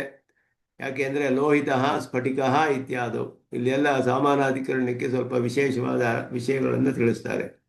ಒಂದು ಸ್ಫಟಿಕ ಮಣಿಯನ್ನು ಇಟ್ಟರೆ ಅದರ ಪಕ್ಕ ಒಂದು ದಾಸವಾಳ ಹೂವನ್ನು ಇಟ್ಟರೆ, ಕೆಂಪು ದಾಸವಾಳದ ಹೂವನ್ನು, ಆ ಸ್ಫಟಿಕ ಮಣಿ ಸ್ಪಷ್ಟವಾಗಿ ಎಲ್ಲ ಯಾವ ಒಂದು ವರ್ಣವಿಲ್ಲದೆ ಒಳ್ಳೆ ಸ್ವಚ್ಛವಾಗಿರುವಂತಹ ಸ್ಫಟಿಕ ಮಣಿ. ಪಕ್ಕದಲ್ಲಿ ದಾಸವಾಳ ಇಟ್ಟರೆ ಕೆಂಪುದು, ಸ್ಫಟಿಕ ಮಣಿಯು ಕೆಂಪಗೆ ಕಾಣುತ್ತೆ. ಆಗ ಏನು ಹೇಳ್ತೀವಿ? ಲೋಹಿತ ಸ್ಫಟಿಕ ಅಂತ ಹೇಳ್ತೀವಿ. ಪೀತಃ ಶಂಖಃ ಅಂತ ಹೇಳೋ ಹಾಗೆ ಲೋಹಿತ ಸ್ಫಟಿಕ ಅಂತ ಹೇಳಿದ್ರೆ, ಸ್ಫಟಿಕಕ್ಕೆ ಲೋಹಿತ ಈ ಪಕ್ಕದಲ್ಲಿರುವ ಪದಾರ್ಥದ ಗುಣವು ಅದರಲ್ಲಿ ಅದರ ಉಪಾಧಿಯಿಂದ ಬಂದಿರೋದು, ಅದರ ಪಕ್ಕದಲ್ಲಿರೋದರಿಂದ ಇದು ಅದರ ಮೇಲೆ ಆರೋಪಿಸಲ್ಪಡುತ್ತೆ ಅಷ್ಟೇನೆ. ಅದು ಲೋಹಿತವಲ್ಲ ಸ್ಫಟಿಕ, ಅದು ಸ್ವಚ್ಛವಾಗಿರುವಂತಹ ಮಣಿ ಅದು. ಆದರೆ ಪಕ್ಕದಲ್ಲಿರುವ ಕೆಂಪು ಪದಾರ್ಥದಿಂದ ಅದಕ್ಕೆ ಕೆಂಪು ಬಣ್ಣ ಆರೋಪಿತವಾಗಿದೆ. ಅದಕ್ಕೆ ಔಪಾಧಿಕ ಸಾಮಾನಾಧಿಕರಣ್ಯ ಅಂತ ಇದಕ್ಕೆ ಹೆಸರು. ಇದರ ಗುಣ ಬಂದಿಲ್ಲ ಅದಕ್ಕೆ. ಆದರೆ ಅದು ಆ ಲೋಹಿತವನ್ನು ಆ ಕಡೆ ತೆಗೆದುಕೊಂಡು ಹೊರಟೋದ್ರೆ ಅದು ಬರೋದಿಲ್ಲ, ಅದರಲ್ಲಿ ಇರೋದಿಲ್ಲ. ಆದ್ದರಿಂದ ಆ ರೀತಿ ಔಪಾಧಿಕವಾದ ಸಾಮಾನಾಧಿಕರಣ್ಯ ಇದೆಲ್ಲವೂ ಕೂಡ ಮುಂದೆ ಅರ್ಥಗತಂ ಸಾಮಾನಾಧಿಕರಣ್ಯ ಏಕಾರ್ಥ ಪರ್ಯವಸಾನ ರೂಪ ಎಲ್ಲವೂ ಕೂಡ ಒಂದು ಪದಾರ್ಥದಲ್ಲಿ ಪರ್ಯವಸಾನವಾಗುವಂತಹದ್ದು. ಇದೆಲ್ಲ ಮುಂದೆ ಬುದ್ಧಿಸರದಲ್ಲಿ ವಿಸ್ತಾರವಾಗಿ ಬರುತ್ತೆ. ಒಂದು 7-8 ಶ್ಲೋಕಗಳಲ್ಲಿ ಹೇಳ್ತಾರೆ ಅಲ್ಲಿ ಮುಂದೆ. ಶಬ್ದಗತಂ ಸಾಮಾನಾಧಿಕರಣ್ಯಂ ಸಮಾನ ವಿಭಕ್ತಿಗತ್ವ ರೂಪಂ. ಶಬ್ದದಲ್ಲಿ ಹೇಗೆ ತಿಳಿದು ಬರುತ್ತೆ ಅಂದರೆ ಒಂದೇ ವಿಭಕ್ತಿಯಲ್ಲಿ ಇರುತ್ತೆ, ಅಥವಾ ವಿರುದ್ಧ ವಿಭಕ್ತಿ ರಾಹಿತ್ಯ ರೂಪ, ಎಲ್ಲ ಅದೇ ಅರ್ಥವೇ. ವಿರುದ್ಧವಾದ ವಿಭಕ್ತಿ ಇಲ್ಲದೆ ಇರೋದು, ಸಮಾನವಾದ ವಿಭಕ್ತಿಗಳಲ್ಲಿ ಇರುವಂತಹ ಶಬ್ದಗಳು, ಒಂದೇ ವಿಭಕ್ತಿಯಲ್ಲಿ ಇರುವ ಅನೇಕ ಶಬ್ದಗಳು ಒಂದು ಪದಾರ್ಥವನ್ನು ವಿಶೇಷಿಸೋದು ಅನ್ನೋದೇ ಸಾಮಾನಾಧಿಕರಣ್ಯ ಅನ್ನೋದು ಅಲ್ಲಿ ಹೇಳ್ತಾರೆ. ಜಗದ್ಬ್ರಹ್ಮಣೋ ಸಾಮಾನಾಧಿಕರಣ್ಯಮಪಿ ಕಿಂ ರೂಪಂ ಇತಿ ಪರೀಕ್ಷಣೀಯಮೇವ. ಜಗತ್ತಿಗೂ ಬ್ರಹ್ಮನಿಗೂ ಯಾವ ರೂಪದಲ್ಲಿ ಸಾಮಾನಾಧಿಕರಣ್ಯ ಅಂದರೆ ವಿಶೇಷಣ ವಿಶೇಷ ನ್ಯಾಯ ಅಲ್ಲಿ ಹೇಳಬೇಕು. ಬ್ರಹ್ಮಸೂತ್ರದಲ್ಲಿ ಹೇಳುವಾಗ ಅಂಶಃ ನಾನಾ ವ್ಯಪದೇಶಾತ್ ಅನ್ಯಥಾ ಚಾಪಿ ದಾಶಕಿತವಾದಿತ್ವಮಧೀಯತೆ ಏಕೆ. ಬ್ರಹ್ಮಸೂತ್ರದಲ್ಲಿ ಇಲ್ಲಿ ಇರುವ ಬ್ರಹ್ಮದಾಶಾಹ ಬ್ರಹ್ಮದಾಸಾಹ ಬ್ರಹ್ಮೇಮೆ ಕಿತವಃ ಅನ್ನುವ ವಾಕ್ಯವನ್ನೇ ಬಾದರಾಯಣರು ಸೂತ್ರದಲ್ಲಿಯೇ ಹೇಳ್ತಾರೆ. ದಾಶ ಕಿತವಾದಿತ್ವಂ ಅಂತ ಹೇಳಿ ದಾಶ ಕಿತವ ಉಪನಿಷತ್ತಿನ ವಾಕ್ಯದ ಶಬ್ದಗಳನ್ನು ಬ್ರಹ್ಮಸೂತ್ರದಲ್ಲಿ ನೇರವಾಗಿ ಹೇಳಿ, ಈ ಶಬ್ದಗಳೆಲ್ಲ ಬ್ರಹ್ಮ ಅಂತ ಹೇಳಲ್ಪಟ್ಟಿರೋದ್ರಿಂದ ಇವರೆಲ್ಲರೂ ಕೂಡ ಜೀವಾತ್ಮನು ಪರಮಾತ್ಮನಿಗೆ ಅಂಶ ಅಂತ ಹೇಳಬೇಕು ಅಂತ ಅರ್ಥ. ನಾನಾ ವ್ಯಪದೇಶಾತ್ ಅನೇಕವಾಗಿ ವ್ಯಪದೇಶ ಮಾಡಲ್ಪಟ್ಟಿದೆ. ದಾಶ ದಾಸ ಕಿತವ ಹೀಗೆಲ್ಲ ಹೇಳಿದೆ. ಅನ್ಯಥಾ ಚಾಪಿ ಅಂತ ಹೇಳಿದ್ರು, ಹಾಗೆ ಇಲ್ಲದೆ ಹೋದರು. ಸರ್ವಂ ಕಲ್ವಿದಂ ಬ್ರಹ್ಮ ಅಂತ ಹೇಳಿ ಅಯಮಾತ್ಮ ಬ್ರಹ್ಮ ಏಕತ್ವ ಹೇಳಿದ್ರು ಕೂಡ, ಅನೇಕತ್ವ ಹೇಳದೆ ಅಲ್ಲಿ ಅಭೇದವನ್ನು ಹೇಳಿದ್ರು ಕೂಡ ಅಂಶವೇ ಅಂತ ಹೇಳಬೇಕು ಅಂದರು. ಅಂಶ ಅನ್ನೋದಕ್ಕೆ ಏನರ್ಥ ಅನ್ನೋದು ಸಾಮಾನ್ಯವಾದ ಶಬ್ದ. ವಿಶೇಷಣಾಂಶ ವಿಶೇಷ್ಯಾಂಶ ಅಂತ ಎರಡೂ ಅಂಶವಿದೆ ಒಂದು ಪದಾರ್ಥದಲ್ಲಿ. ವಿಶೇಷಣಾಂಶ ವಿಶೇಷ್ಯಾಂಶ ಅಂತ ವಿಶೇಷಣಾಂಶ ಅಂತ ಅರ್ಥ. ಜೀವಾತ್ಮನು ಬ್ರಹ್ಮನಿಗೆ ವಿಶೇಷಣಾಂಶವಾಗಿದ್ದಾನೆ, ಅಪೃಥಕ್ ಸಿದ್ಧವಾದ ವಿಶೇಷಣ ಅನ್ನೋದು ಭಾಷಿಕಾರರು ಅದನ್ನು ಸ್ಥಾಪನೆ ಮಾಡ್ತಾರೆ ಬ್ರಹ್ಮಸೂತ್ರ ಶ್ರೀಭಾಷ್ಯದಲ್ಲಿ. ಆದ್ದರಿಂದ ಬಾದರಾಯಣರು ಈ ರೀತಿ ಒಂದು ಸಾಮಾನ್ಯವಾದ ಶಬ್ದವನ್ನು ಹಾಕಿ ಇಟ್ಟುಬಿಟ್ರು. ಅವಸ್ಥಿತೇ ರೀತಿ ಕಾಶಿಕೃಷ್ಣ ಅಂತ ಇನ್ನೊಂದು ಸೂತ್ರದಲ್ಲಿ ಅವಸ್ಥಿತಿ ಅನ್ನುವ ಶಬ್ದ ಒಳಗೆ ಇರೋದರಿಂದ ಅಂತ ಹೇಳಿದ್ರು. ಹೇಗಿರೋದ್ರಿಂದ ಅಂತ ಹೇಳಲಿಲ್ಲ. ಶಂಕರರು ಅದಕ್ಕೆ ಜೀವಭಾವೇನ ಅವಸ್ಥಿತೇ ಅಂತ ಶಬ್ದ ಅರ್ಥ ಮಾಡ್ತಾರೆ. ಭಾಷಿಕಾರರು ಆತ್ಮತ್ವೇನ ಅವಸ್ಥಿತೇ ಅಂತ ಅಂತರ್ಯಾಮಿತೆಯ ಅವಸ್ಥಿತೇ ಅಂತ ಅರ್ಥ ಮಾಡಿದ್ರು. ಈ ಕೆಲವು ಶಬ್ದಗಳು ಸಾಮಾನ್ಯವಾಗಿ ಬ್ರಹ್ಮಸೂತ್ರಗಳಲ್ಲಿ ಹೀಗೆ ಬರುತ್ತೆ. ಅಂಶಃ ಅನ್ನೋದು ಒಂದು, ಆದರೆ ಏಕತ್ವ ನಾನತ್ವ ಎರಡೂ ಹೇಳಬೇಕು. ಅಭೇದ ಭೇದವನ್ನು ಎರಡು ಕೂಡ ಹೇಳೋ ಹಾಗೆ ಅಂಶಃ ಅನ್ನೋ ಅರ್ಥಕ್ಕೆ ಅರ್ಥ ಮಾಡಬೇಕಾದ್ರೆ ವಿಶೇಷಣ ಅಂಶ ವಿಶೇಷ್ಯಾಂಶ ಅಂತ ಹೇಳಿದ್ರೆ ವಿಶಿಷ್ಟ ಪದಾರ್ಥ ಒಂದೇ ಅನ್ನೋದರಿಂದ ಅನ್ಯಥಾ ಚಾಪಿ ಅನ್ನುವ ಸೂತ್ರ ಭಾಗಕ್ಕೆ ಅರ್ಥ ಹೇಳ್ದಂಗಾಗುತ್ತೆ. ವಿಶೇಷಣವೇ ಬೇರೆ ವಿಶೇಷವೇ ಬೇರೆ ಆದ್ದರಿಂದ ನಾನಾ ವ್ಯಪದೇಶ ಬೇರೆ ಬೇರೆ ಆಗಿಯೂ ಹೇಳಬಹುದು. ವಿಶೇಷಣವೇ ವಿಶೇಷವಲ್ಲ, ವಿಶೇಷಣವೇ ಬೇರೆ, ಅದರ ಸ್ವರೂಪವೇ ಬೇರೆ, ಇದೇ ಬೇರೆ. ಆದ್ದರಿಂದ ಎರಡೂ ಕೂಡ ಹೇಳಬೇಕಾದ್ರೆ ಈ ರೀತಿ ಅರ್ಥ ಮಾಡಬಹುದು ಅಂತ ಭಾಷಿಕಾರರು ತೋರಿಸ್ತಾರೆ. ಅಂಶಾಂಶಿ ಭಾವ ಅಂತ ಹೇಳೋದು ಇದನ್ನೆಲ್ಲ ಇಲ್ಲಿ ಹೇಳೋದು. ಆ ರೀತಿ ಅದನ್ನು ಸ್ವಲ್ಪ ಇಲ್ಲಿ ವಿಚಾರ ಮಾಡ್ತಾರೆ. ಅದಕ್ಕೆ ಮುಂದಿನ ಶ್ಲೋಕಕ್ಕೆ ಹೋಗೋಣ. ಕನ್ನಡದ ಗ್ರಂಥದಲ್ಲಿ ಇನ್ನೊಂದು, ಈಗ ಯಾದವ ಪ್ರಕಾಶರಿಗಿಂತ ಇನ್ನು ಪ್ರಾಚೀನವಾದ ಒಂದು ಸ್ವರೂಪ ಪರಿಣಾಮವಾದ ಅಂತ ಹೇಳುವಂಥದ್ದು. ಅದರಲ್ಲಿ ಒಂದು ವಿಧವಾದ ವಾದವು ಕಂಡುಬರುತ್ತೆ. ಅದನ್ನು ಇಲ್ಲಿ ಪ್ರಾಚೀನರ ಸ್ವರೂಪ ಪರಿಣಾಮವಾದ ಭಂಗ ಅಂತ ಹೇಳ್ತಾರೆ. ಇಲ್ಲಿ ಇದು ಒಂದು ಪಕ್ಷ ಇತ್ತು ಅಂತ ನಮಗೆ ತಿಳಿಯುತ್ತೆ ಈ ಗ್ರಂಥದಿಂದ. ಅವ್ಯಕ್ತಂ ತ್ವನ್ಮತೇಪಿ ಹಿ ಅನವಯವಂ ಅಥಾಪಿ ಏತದಂಶಾಃ ವಿಕಾರಾಃ ತೇಜ ಅನ್ಯೋನ್ಯಂ ವಿಚಿತ್ರಾಃ ಪುನರಪಿ ವಿಲಯಂ ತತ್ರ ತತ್ವೇನ ಯಾಂತಿ. ಇದೊಂದು ವಿಶೇಷವಾದ ವಿಷಯವನ್ನು ಹೇಳ್ತಾರೆ ಇಲ್ಲಿ. ಇತ್ತಂ ಬ್ರಹ್ಮಾಪಿ ಜೀವ ಪರಿಣಮತಿ ವಿಹೃತ್ಯರ್ಥಮಿತಿ ಅಪಿ ಅಸಾರಂ. ಇಲ್ಲಿವರೆಗೂ ಪೂರ್ವಪಕ್ಷ. ವಿಹೃತ್ಯರ್ಥಂ ಅಂತ ಹೇಳಿ ಇಲ್ಲಿವರೆಗೂ ಪೂರ್ವಪಕ್ಷ 3 ಸಾಲುಗಳಲ್ಲಿ, ಇದರಲ್ಲಿ 3 ಪಾದಗಳಲ್ಲಿ ಅಸಾರಂ ಅಂತ ಹೇಳಿದ್ರು. ಇಲ್ಲಿ ತಳ್ಳಿ ಹಾಕ್ತಾರೆ, ಇದು ಸರಿ ಇಲ್ಲ. ಸ್ವಾನರ್ಥೈಕ ಪ್ರವೃತ್ತೇ ಪ್ರಸಜತಿ ಚ ತದಾ ಸರ್ವಶಾಸ್ತ್ರೋಪಘಾತಃ. ತನ್ನ ಅನರ್ಥಕ್ಕೋಸ್ಕರವೇ ಎಲ್ಲ ಪ್ರವೃತ್ತಿಯೂ ಉಂಟಾಗಬೇಕಾಗುತ್ತೆ. ಬ್ರಹ್ಮನು ತನಗೆ ಅನರ್ಥವನ್ನು ಉಂಟು ಮಾಡ್ಕೊಳ್ಳೋಕ್ಕೆ ಎಲ್ಲ ಪ್ರವೃತ್ತಿಯೂ ಮಾಡಿದ ಆಗುತ್ತೆ, ಎಲ್ಲ ಶಾಸ್ತ್ರಕ್ಕೂ ವಿರೋಧ ಬರುತ್ತೆ. ಸರ್ವಶಾಸ್ತ್ರೋಪಘಾತಃ ಅಂತ ಹೇಳಿದ್ರು. ಸ್ವ ಅನರ್ಥೈಕ ಪ್ರವೃತ್ತೇ, ತನಗೆ ತಾನು ಅನರ್ಥ ಮಾಡ್ಕೊಳ್ಳೋ ಹಾಗೆ ಪ್ರವೃತ್ತಿ ಮಾಡಬೇಕಾಗುತ್ತೆ ಬ್ರಹ್ಮ ಹೀಗಾಗ್ಬಿಟ್ರೆ ಅಂತ ಹೇಳಿ ಎಲ್ಲ ಶಾಸ್ತ್ರಕ್ಕೂ ವಿರೋಧ ಬರುತ್ತೆ. ಆದ್ದರಿಂದ ನೀವು ಹೇಳಿರೋದು ಸರಿ ಇಲ್ಲ ಅಂತ ಶಾಸ್ತ್ರವನ್ನು ಇಟ್ಟುಕೊಂಡು ಇದೇನು ವ್ಯಾಜ ಮಾಡ್ತಾರೆ ಅಂದರೆ ಇದೊಂದು ವಿಶೇಷವಾದ ವಿಷಯ. ಇದು ಬೇರೆ ಕಡೆ ಎಲ್ಲ ಕಡೆ ಎಲ್ಲಿಯೂ ಕೂಡ ಈ ಈ ವಿಷಯವು ವಿಚಾರ ಮಾಡಿರೋದು ಕಂಡುಬರೋದಿಲ್ಲ. ಈ ರೀತಿ ದೇಶಿಕರ ಗ್ರಂಥಗಳಲ್ಲೇ ಕಂಡುಬರೋದು. ಇಲ್ಲೇನು ಹೇಳ್ತಿದ್ದಾರೆ ಅಂದರೆ, ಈಗ ಪ್ರಕೃತಿ, ಮೂಲ ಪ್ರಕೃತಿ ಅಂತ ಒಂದು ಪದಾರ್ಥ ಇದೆ. ಮೂಲ ಪ್ರಕೃತಿ ಅಂತ ಹೇಳುವಾಗ ಅದಕ್ಕೆ ಉದಾಹರಣೆ ಕೊಡುವಾಗ ಒಂದು ದೊಡ್ಡ ಸಾಗರದಂತೆ ಮೂಲ ಪ್ರಕೃತಿ. ಅಲ್ಲಿ ಅಲ್ಲಲ್ಲಿ ಅಲೆಗಳು ಬರುತ್ತೆ, ಬುದ್ಬುದ ಬರುತ್ತೆ, ಇದೆಲ್ಲ ಬರುತ್ತೆ ಅಲ್ಲಿ. ಫೇನ, ಬುದ್ಬುದ, ಅಲೆಗಳ ತರಂಗ, ಈ ನ್ಯಾಯವನ್ನು ಹೇಳಿದಾಗ ಒಂದು ಕಡೆ ಸತ್ವರಜಸ್ತಮಸ್ಸುಗಳಲ್ಲಿ ಸ್ವಲ್ಪ ಹೆಚ್ಚು ಕಡಿಮೆ ಆದರೆ ಅಲ್ಲಿ ಒಂದು ಅಲೆ ಬರೋ ಹಾಗೆ ಅಲ್ಲೊಂದು ಬ್ರಹ್ಮಾಂಡ ಸೃಷ್ಟಿಯಾಗ್ಬಿಡುತ್ತೆ. ಅದು ಪ್ರಕೃತಿಯ ಆ ಒಂದು ಭಾಗ, ಮಹತ್ತು, ಅಹಂಕಾರ, ಹೀಗೆಲ್ಲ ತನ್ಮಾತ್ರೆಗಳು, ಪಂಚಭೂತಗಳು, ಇಂದ್ರಿಯಗಳು, ಹೀಗೆಲ್ಲ ವಿಕಾರ ಹೊಂದಿ ಅದು ಒಂದು ಬ್ರಹ್ಮಾಂಡವೇ ಸೃಷ್ಟಿಯಾಗುತ್ತೆ ಆ ಜಾಗದಲ್ಲಿ. ಮತ್ತೆ ಅದೆಲ್ಲ ಹೋಗಿ ಅವ್ಯಕ್ತದಲ್ಲಿ ಲಯವಾಗುತ್ತೆ ಪ್ರಳಯದಲ್ಲಿ. ಒಂದು ಅಲೆ ಮೇಲೆ ಬಂದು ಕೆಳಗಡೆ ಹೋಗಿ ಸೇರ್ಕೊಡುತ್ತೆ ಅಲ್ಲ ಸಮುದ್ರದಲ್ಲಿ. ಹಾಗೆ ಪೇನ, ಬುದ್ಬುದ, ತರಂಗ, ನ್ಯಾಯ ಅಂತ ಹೇಳಿ ಸಮುದ್ರ ಅಷ್ಟು ದೊಡ್ಡದಾಗಿದೆ ಅಂತ. ಈಗ ಸಮುದ್ರದಂತೆ ಪ್ರಕೃತಿ, ಮೂಲ ಪ್ರಕೃತಿ ಅಂತ ಹೇಳಿದ್ರೆ ಮೂಲ ಪ್ರಕೃತಿಯು ಅವಯವಯೋ ನಿರವಯವಿಯೋ ಅನ್ನುವ ಪ್ರಶ್ನೆ ಬರುತ್ತೆ. ಈ ವಿಚಾರ ಬೇರೆ ಕಡೆ ಕಂಡು ಬರೋದಿಲ್ಲ ನಮಗೆ. ಅವಯವೀಯ, ನಿರವಯವೀಯ ಮೂಲ ಪ್ರಕೃತಿ. ಪಾರ್ಟ್ಲೆಸ್ಸಾ ಇಲ್ಲ ಇಟ್ ಹ್ಯಾಸ್ ಪಾರ್ಟ್ಸ್ ಅಂತ ಹೇಳಬೇಕಾ? ಭಾಗಗಳಿದೆಯಾ, ಭಾಗ ಇಲ್ವಾ ಅಂತ. ಭಾಗಗಳಿದೆ ಅಂತ ಒಪ್ಕೊಳ್ಳೋಕ್ಕಾಗೋದಿಲ್ಲ. ಯಾಕೆಂದರೆ ಭಾಗಗಳಿದ್ದರೆ ನಿತ್ಯ ಪದಾರ್ಥ ಆಗೋಕ್ಕಾಗೋದಿಲ್ಲ. ಅದು ಇನ್ನೊಂದರ ಭಾಗಗಳಿಂದ ಸೃಷ್ಟಿಯಾಗಬೇಕು. ಅವಾಗ ಅವಯವಗಳಿದ್ದರೆ ಅವಯವಿ, ಆದರೆ ಅವಯವಗಳಿಂದ ಉತ್ಪನ್ನವಾಗಬೇಕು ಅವಯವಿ.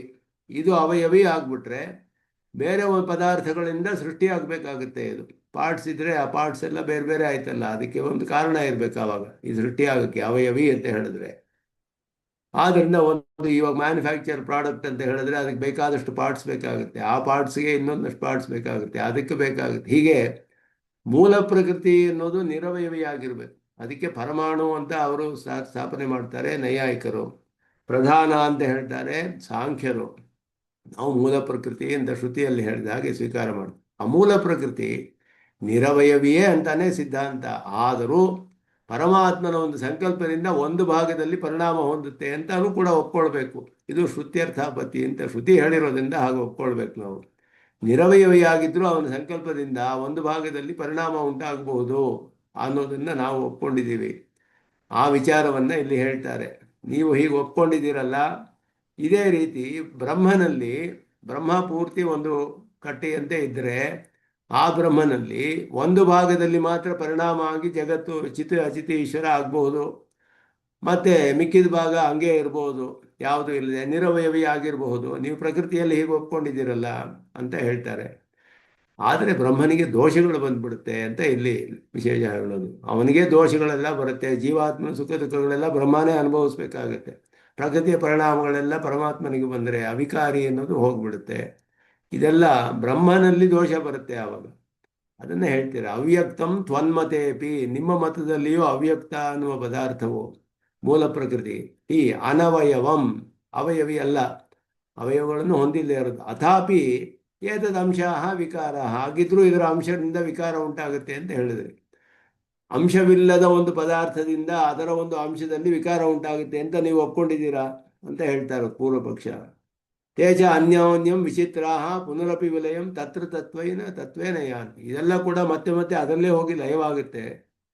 ಇದೇ ರೀತಿ ನಾವು ಬ್ರಹ್ಮನಿಗೆ ಹೇಳ್ತೀವಿ ಅಂತ ಹೇಳಿದ್ರು. ಪ್ರಕೃತಿಗೆ ಬೇಕಾದರೆ ಹೇಳ್ಬೋದು, ಯಾಕೆಂದ್ರೆ ಶ್ರುತಿ ಹೇಳಿದೆ. ಬ್ರಹ್ಮನಿಗೆ ಶ್ರುತಿ ಹಾಗೆ ಹೇಳಿಲ್ಲ. ಬ್ರಹ್ಮನಿಗೆ ಹೇಳಿದ್ರೆ ಬ್ರಹ್ಮನಿಗೆ ದೋಷ ಬರುತ್ತೆ. ಪ್ರಕೃತಿ ಸ್ವರೂಪತಃ ವಿಕಾರಿ ದ್ರವ್ಯ, ಅದು ಸತತ ಪರಿಣಾಮಿಯಾದ ದ್ರವ್ಯವೇ. ಅದಕ್ಕೆ ಹೇಳಿದ್ರೆ ಏನು ದೋಷವಿಲ್ಲ, ವಿಕಾರಿ ಅಂತಲೇ ಶ್ರುತಿ ಹೇಳಿದೆ. ಆದರೆ ಬ್ರಹ್ಮನಿಗೆ ಹೀಗೆಲ್ಲೂ ಹೇಳಿಲ್ವಲ್ಲ, ಬ್ರಹ್ಮನ ವಿಷಯದಲ್ಲಿ ಹಾಗೆ ಹೇಳೋಕ್ಕಾಗೋದಿಲ್ಲ. ಆದ್ದರಿಂದ ಈ ರೀತಿ ಬ್ರಹ್ಮಾಪಿ ಜೀವ ಪರಿಣಮತಿ, ಬ್ರಹ್ಮನೂ ಜೀವನಾಗಿ ಪರಿಣಾಮ ಹೊಂದುತ್ತೆ. ವಿಹೃತ್ಯರ್ಥಂ, ವಿಹಾರ ಮಾಡೋಕ್ಕೋಸ್ಕರ, ಅವನ ಒಂದು ಕ್ರೀಡೆ, ಲೀಲೆ ಅಂತ ಹೇಳ್ತೀವಲ್ಲ, ಇದು ಆಸಾರಂ ಅಂತ ಹೇಳ್ತಾರೆ. ಹೀಗೆ ಹೇಳಿದ್ರೆ ಬ್ರಹ್ಮನಿಗೆ ದೋಷ ಬರುತ್ತೆ. ಬ್ರಹ್ಮನಿಗೆ ದೋಷ ಯಾರೂ ಒಪ್ಕೊಳ್ಳೋಕ್ಕಾಗೋದಿಲ್ಲ. ಅದನ್ನು ಇಲ್ಲಿ ಪ್ರಾಚೀನರ ಸ್ವರೂಪ ಪರಿಣಾಮವಾದ ತ್ವನ್ನತೇಪಿ ಅವ್ಯಕ್ತಂ ಹಿ ಅನವಯವಂ, ಪ್ರಕೃತಿಯು ನಿರವಯವ ದ್ರವ್ಯ ನಿಮ್ಮ ಪಕ್ಷದಲ್ಲೂ. ಅಥಾಪಿ ಯದಂಶಾಹ ವಿಕಾರಾಹ, ಒಂದು ಭಾಗದಿಂದಾನೇ ಆಗೋದು. ವಿಷ್ಣು ಪುರಾಣದಲ್ಲಿ ಇದೆಲ್ಲ ತುಂಬ ಸ್ಪಷ್ಟವಾಗಿ ಹೇಳಲ್ಪಟ್ಟಿದೆ. ಪ್ರಕೃತಿಯ ಒಂದು ಭಾಗದಿಂದ ಆಗುತ್ತೆ, ಮಿಕ್ಕಿದ ಭಾಗ ಹಾಗೇ ಇರುತ್ತೆ. ಇದೆಲ್ಲ ಕೂಡ ಹೇಳಿದೆ. ಅದು ಮಹತ್ವ, ಮಹತ್ತಿನ ಒಂದು ಭಾಗದಿಂದ ಅಹಂಕಾರ. ಈಗೆಲ್ಲ ಆ ಪದಾರ್ಥಗಳು ಕೂಡ ಹಾಗೆಯೇ ಇರುತ್ತೆ, ಅದರ ಒಂದು ಭಾಗದಿಂದ ಪರಿಣಾಮಗಳು ಆಗ್ತಾ ಇರುತ್ತೆ. ಈ ರೀತಿಯೇ ವಿಷ್ಣು ಪುರಾಣದಲ್ಲಿ ಇದು ಸ್ಪಷ್ಟವಾಗಿ ಇದೆಲ್ಲ ಹೇಳಲ್ಪಟ್ಟಿದೆ ಸೃಷ್ಟಿ ವಿಷಯದಲ್ಲಿ. ಆದರೂ ಏಕದೇಶದಿಂದ ಮಹದಾದಿ ಪೃಥಿವಿಯಂತವಾಗಿ ಅನೇಕ ಪರಿಣಾಮಗಳು ಆಗುತ್ತೆ. ಮಹತ್ವ, ಅಹಂಕಾರ, ಪಂಚತನ್ಮಾತ್ರೆಗಳು, ಪಂಚಭೂತಗಳು, ಇದೆಲ್ಲವೂ ಕೂಡ ಪರಿಣಾಮಗಳು ಆಗ್ತಾನೆ ಇರುತ್ತೆ ಒಂದು ಭಾಗದಿಂದ. ತೇಜ ಅನ್ಯೋನ್ಯಂ ವಿಚಿತ್ರಾಹ ಪುನರಪಿ ತತ್ರ ತತ್ವೇನ ವಿಲಯಂ ಯಾಂತಿ. ಸಾಕ್ಷಾತ್ತಾಗಿ ಹೋಗಿ ಕಾರಣದಲ್ಲಿ ಕಾರ್ಯವು ಲಯವಾಗುತ್ತೆ. ಅದು ಪ್ರಳಯದಲ್ಲಿ, ವಿಚಿತ್ರವಾದ ಕೊನೆಯಲ್ಲಿ ಆ ಪ್ರಕೃತಿಯಲ್ಲಿ ಲಯವಾಗುತ್ತೆ. ಇದೇ ರೀತಿ ಬ್ರಹ್ಮಾಪಿ ವಿಹೃತ್ಯತ್ಯಂ ಜೀವ ಪರಿಣಮತಿ. ಲೀಲಾರಸ ಅನುಭವಕ್ಕಾದರೆ ಜೀವರೂಪವಾಗಿ ಪರಿಣಮಿಸುತ್ತೆ. ಲೀಲಾರಸಕ್ಕೋಸ್ಕರ ಅಂತ ಹೇಳಿದ್ರೆ, ಲೀಲಾರಸಕ್ಕೋಸ್ಕರ ಯಾರು ತಮಗೆ ದುಃಖವನ್ನು ಉಂಟು ಮಾಡ್ಕೊಳ್ಳೋದಿಲ್ಲ. ಅದು ಲೀಲಾರಸ ಅಂದರೆ ಆನಂದ ಅಂತ ಅರ್ಥ.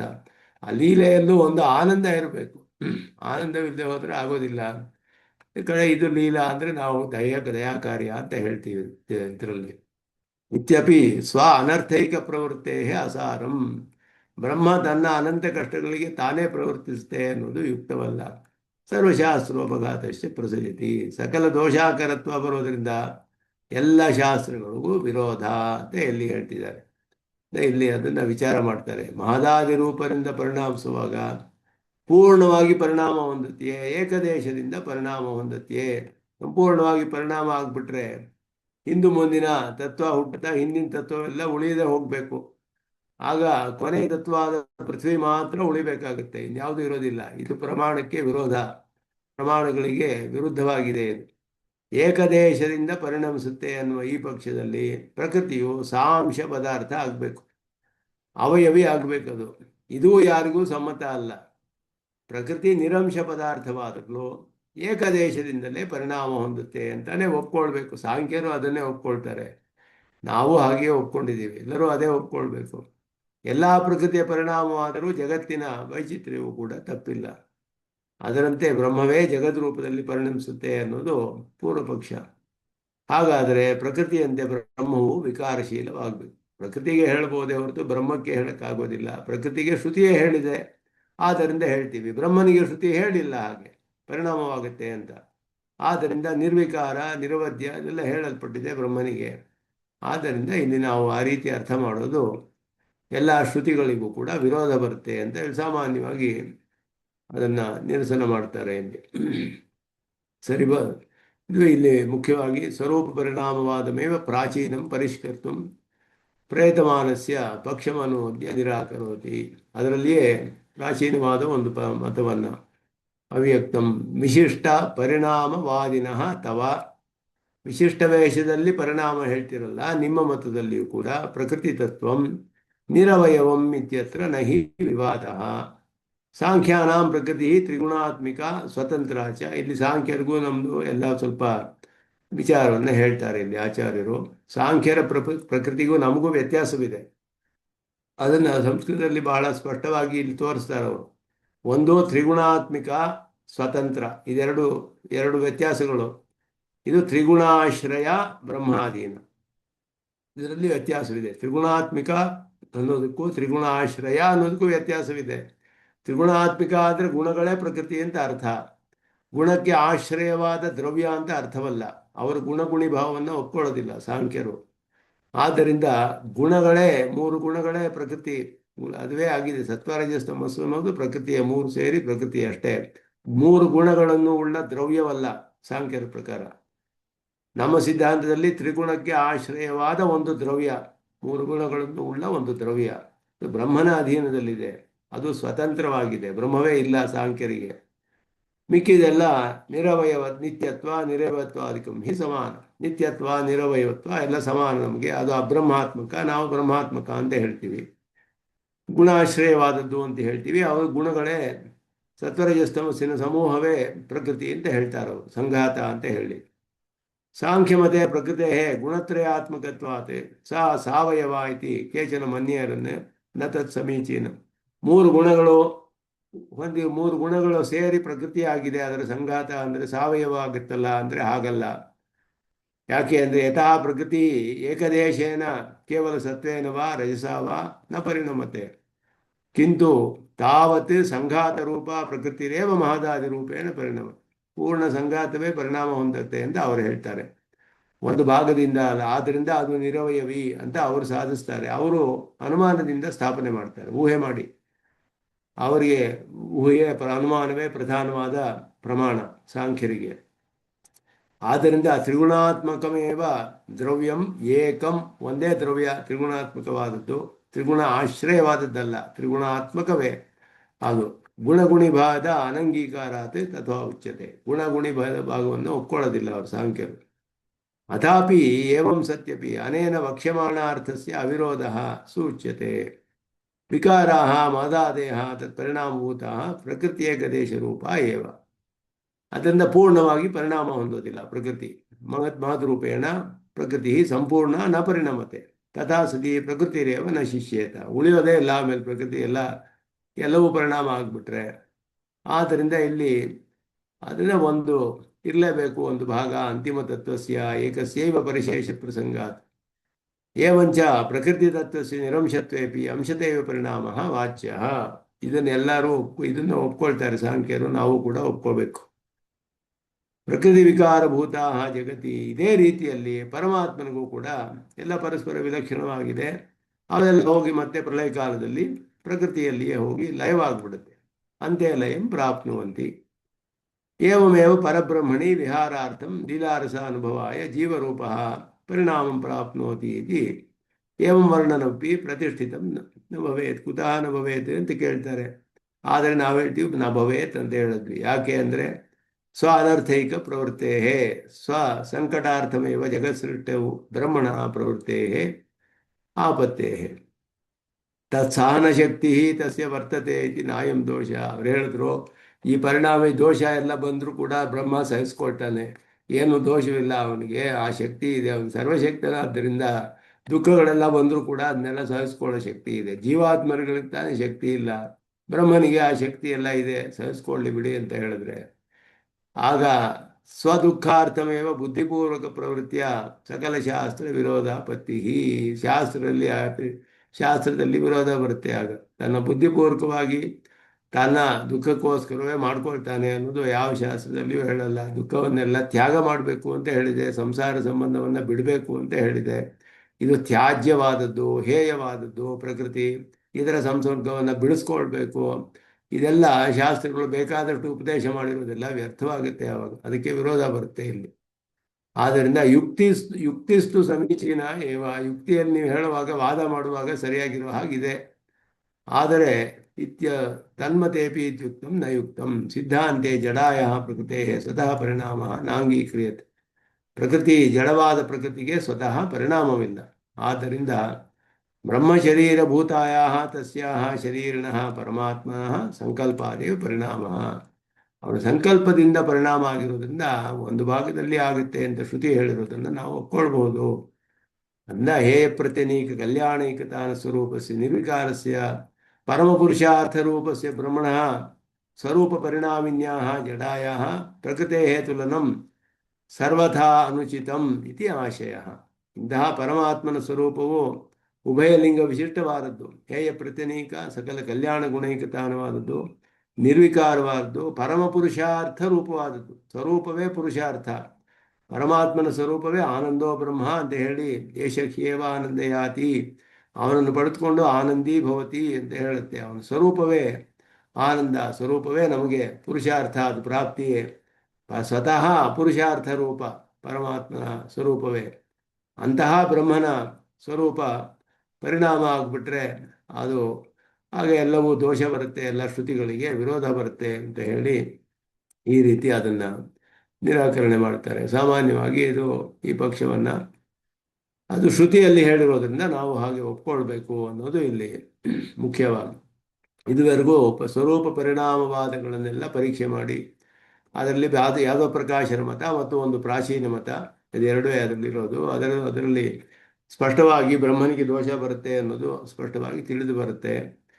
ಈಗ ಭೇದಾಭೇದವಾದದಲ್ಲಿಯೇ ಇನ್ನೊಬ್ಬರದು ಭಾಸ್ಕರರ ಮತವನ್ನು ಈಗ ಪರೀಕ್ಷೆ ಮಾಡ್ತಾರೆ. ಭಾಸ್ಕರ ಸಮ್ಮತ ಉಪಾಧಿ ಪರಿಣಾಮವಾದದ ನಿರಸನೆ ಅಂತ ಹೇಳಿ, ಬ್ರಹ್ಮವೇ ಈಗ ಬ್ರಹ್ಮವು ಉಪಾಧಿ ಸೋಪಾಧಿಕಂ ಅಂತ ಹೇಳಿದಾಗ ಸಾವಿದ್ಯಂ ಕೇಪಿ ಸೋಪಾಧಿಕಮತ ಗತಿಚಿತ್ ಅಂತ ಹೇಳುವಾಗ, ಏಕಮೇವಾದ್ವಿತೀಯಂ ಅಂತ ಹೇಳುವಾಗ ಬ್ರಹ್ಮವು ಒಂದೇ ಇರುವುದು ಬ್ರಹ್ಮ ಅಂತ ಹೇಳಿದೆ.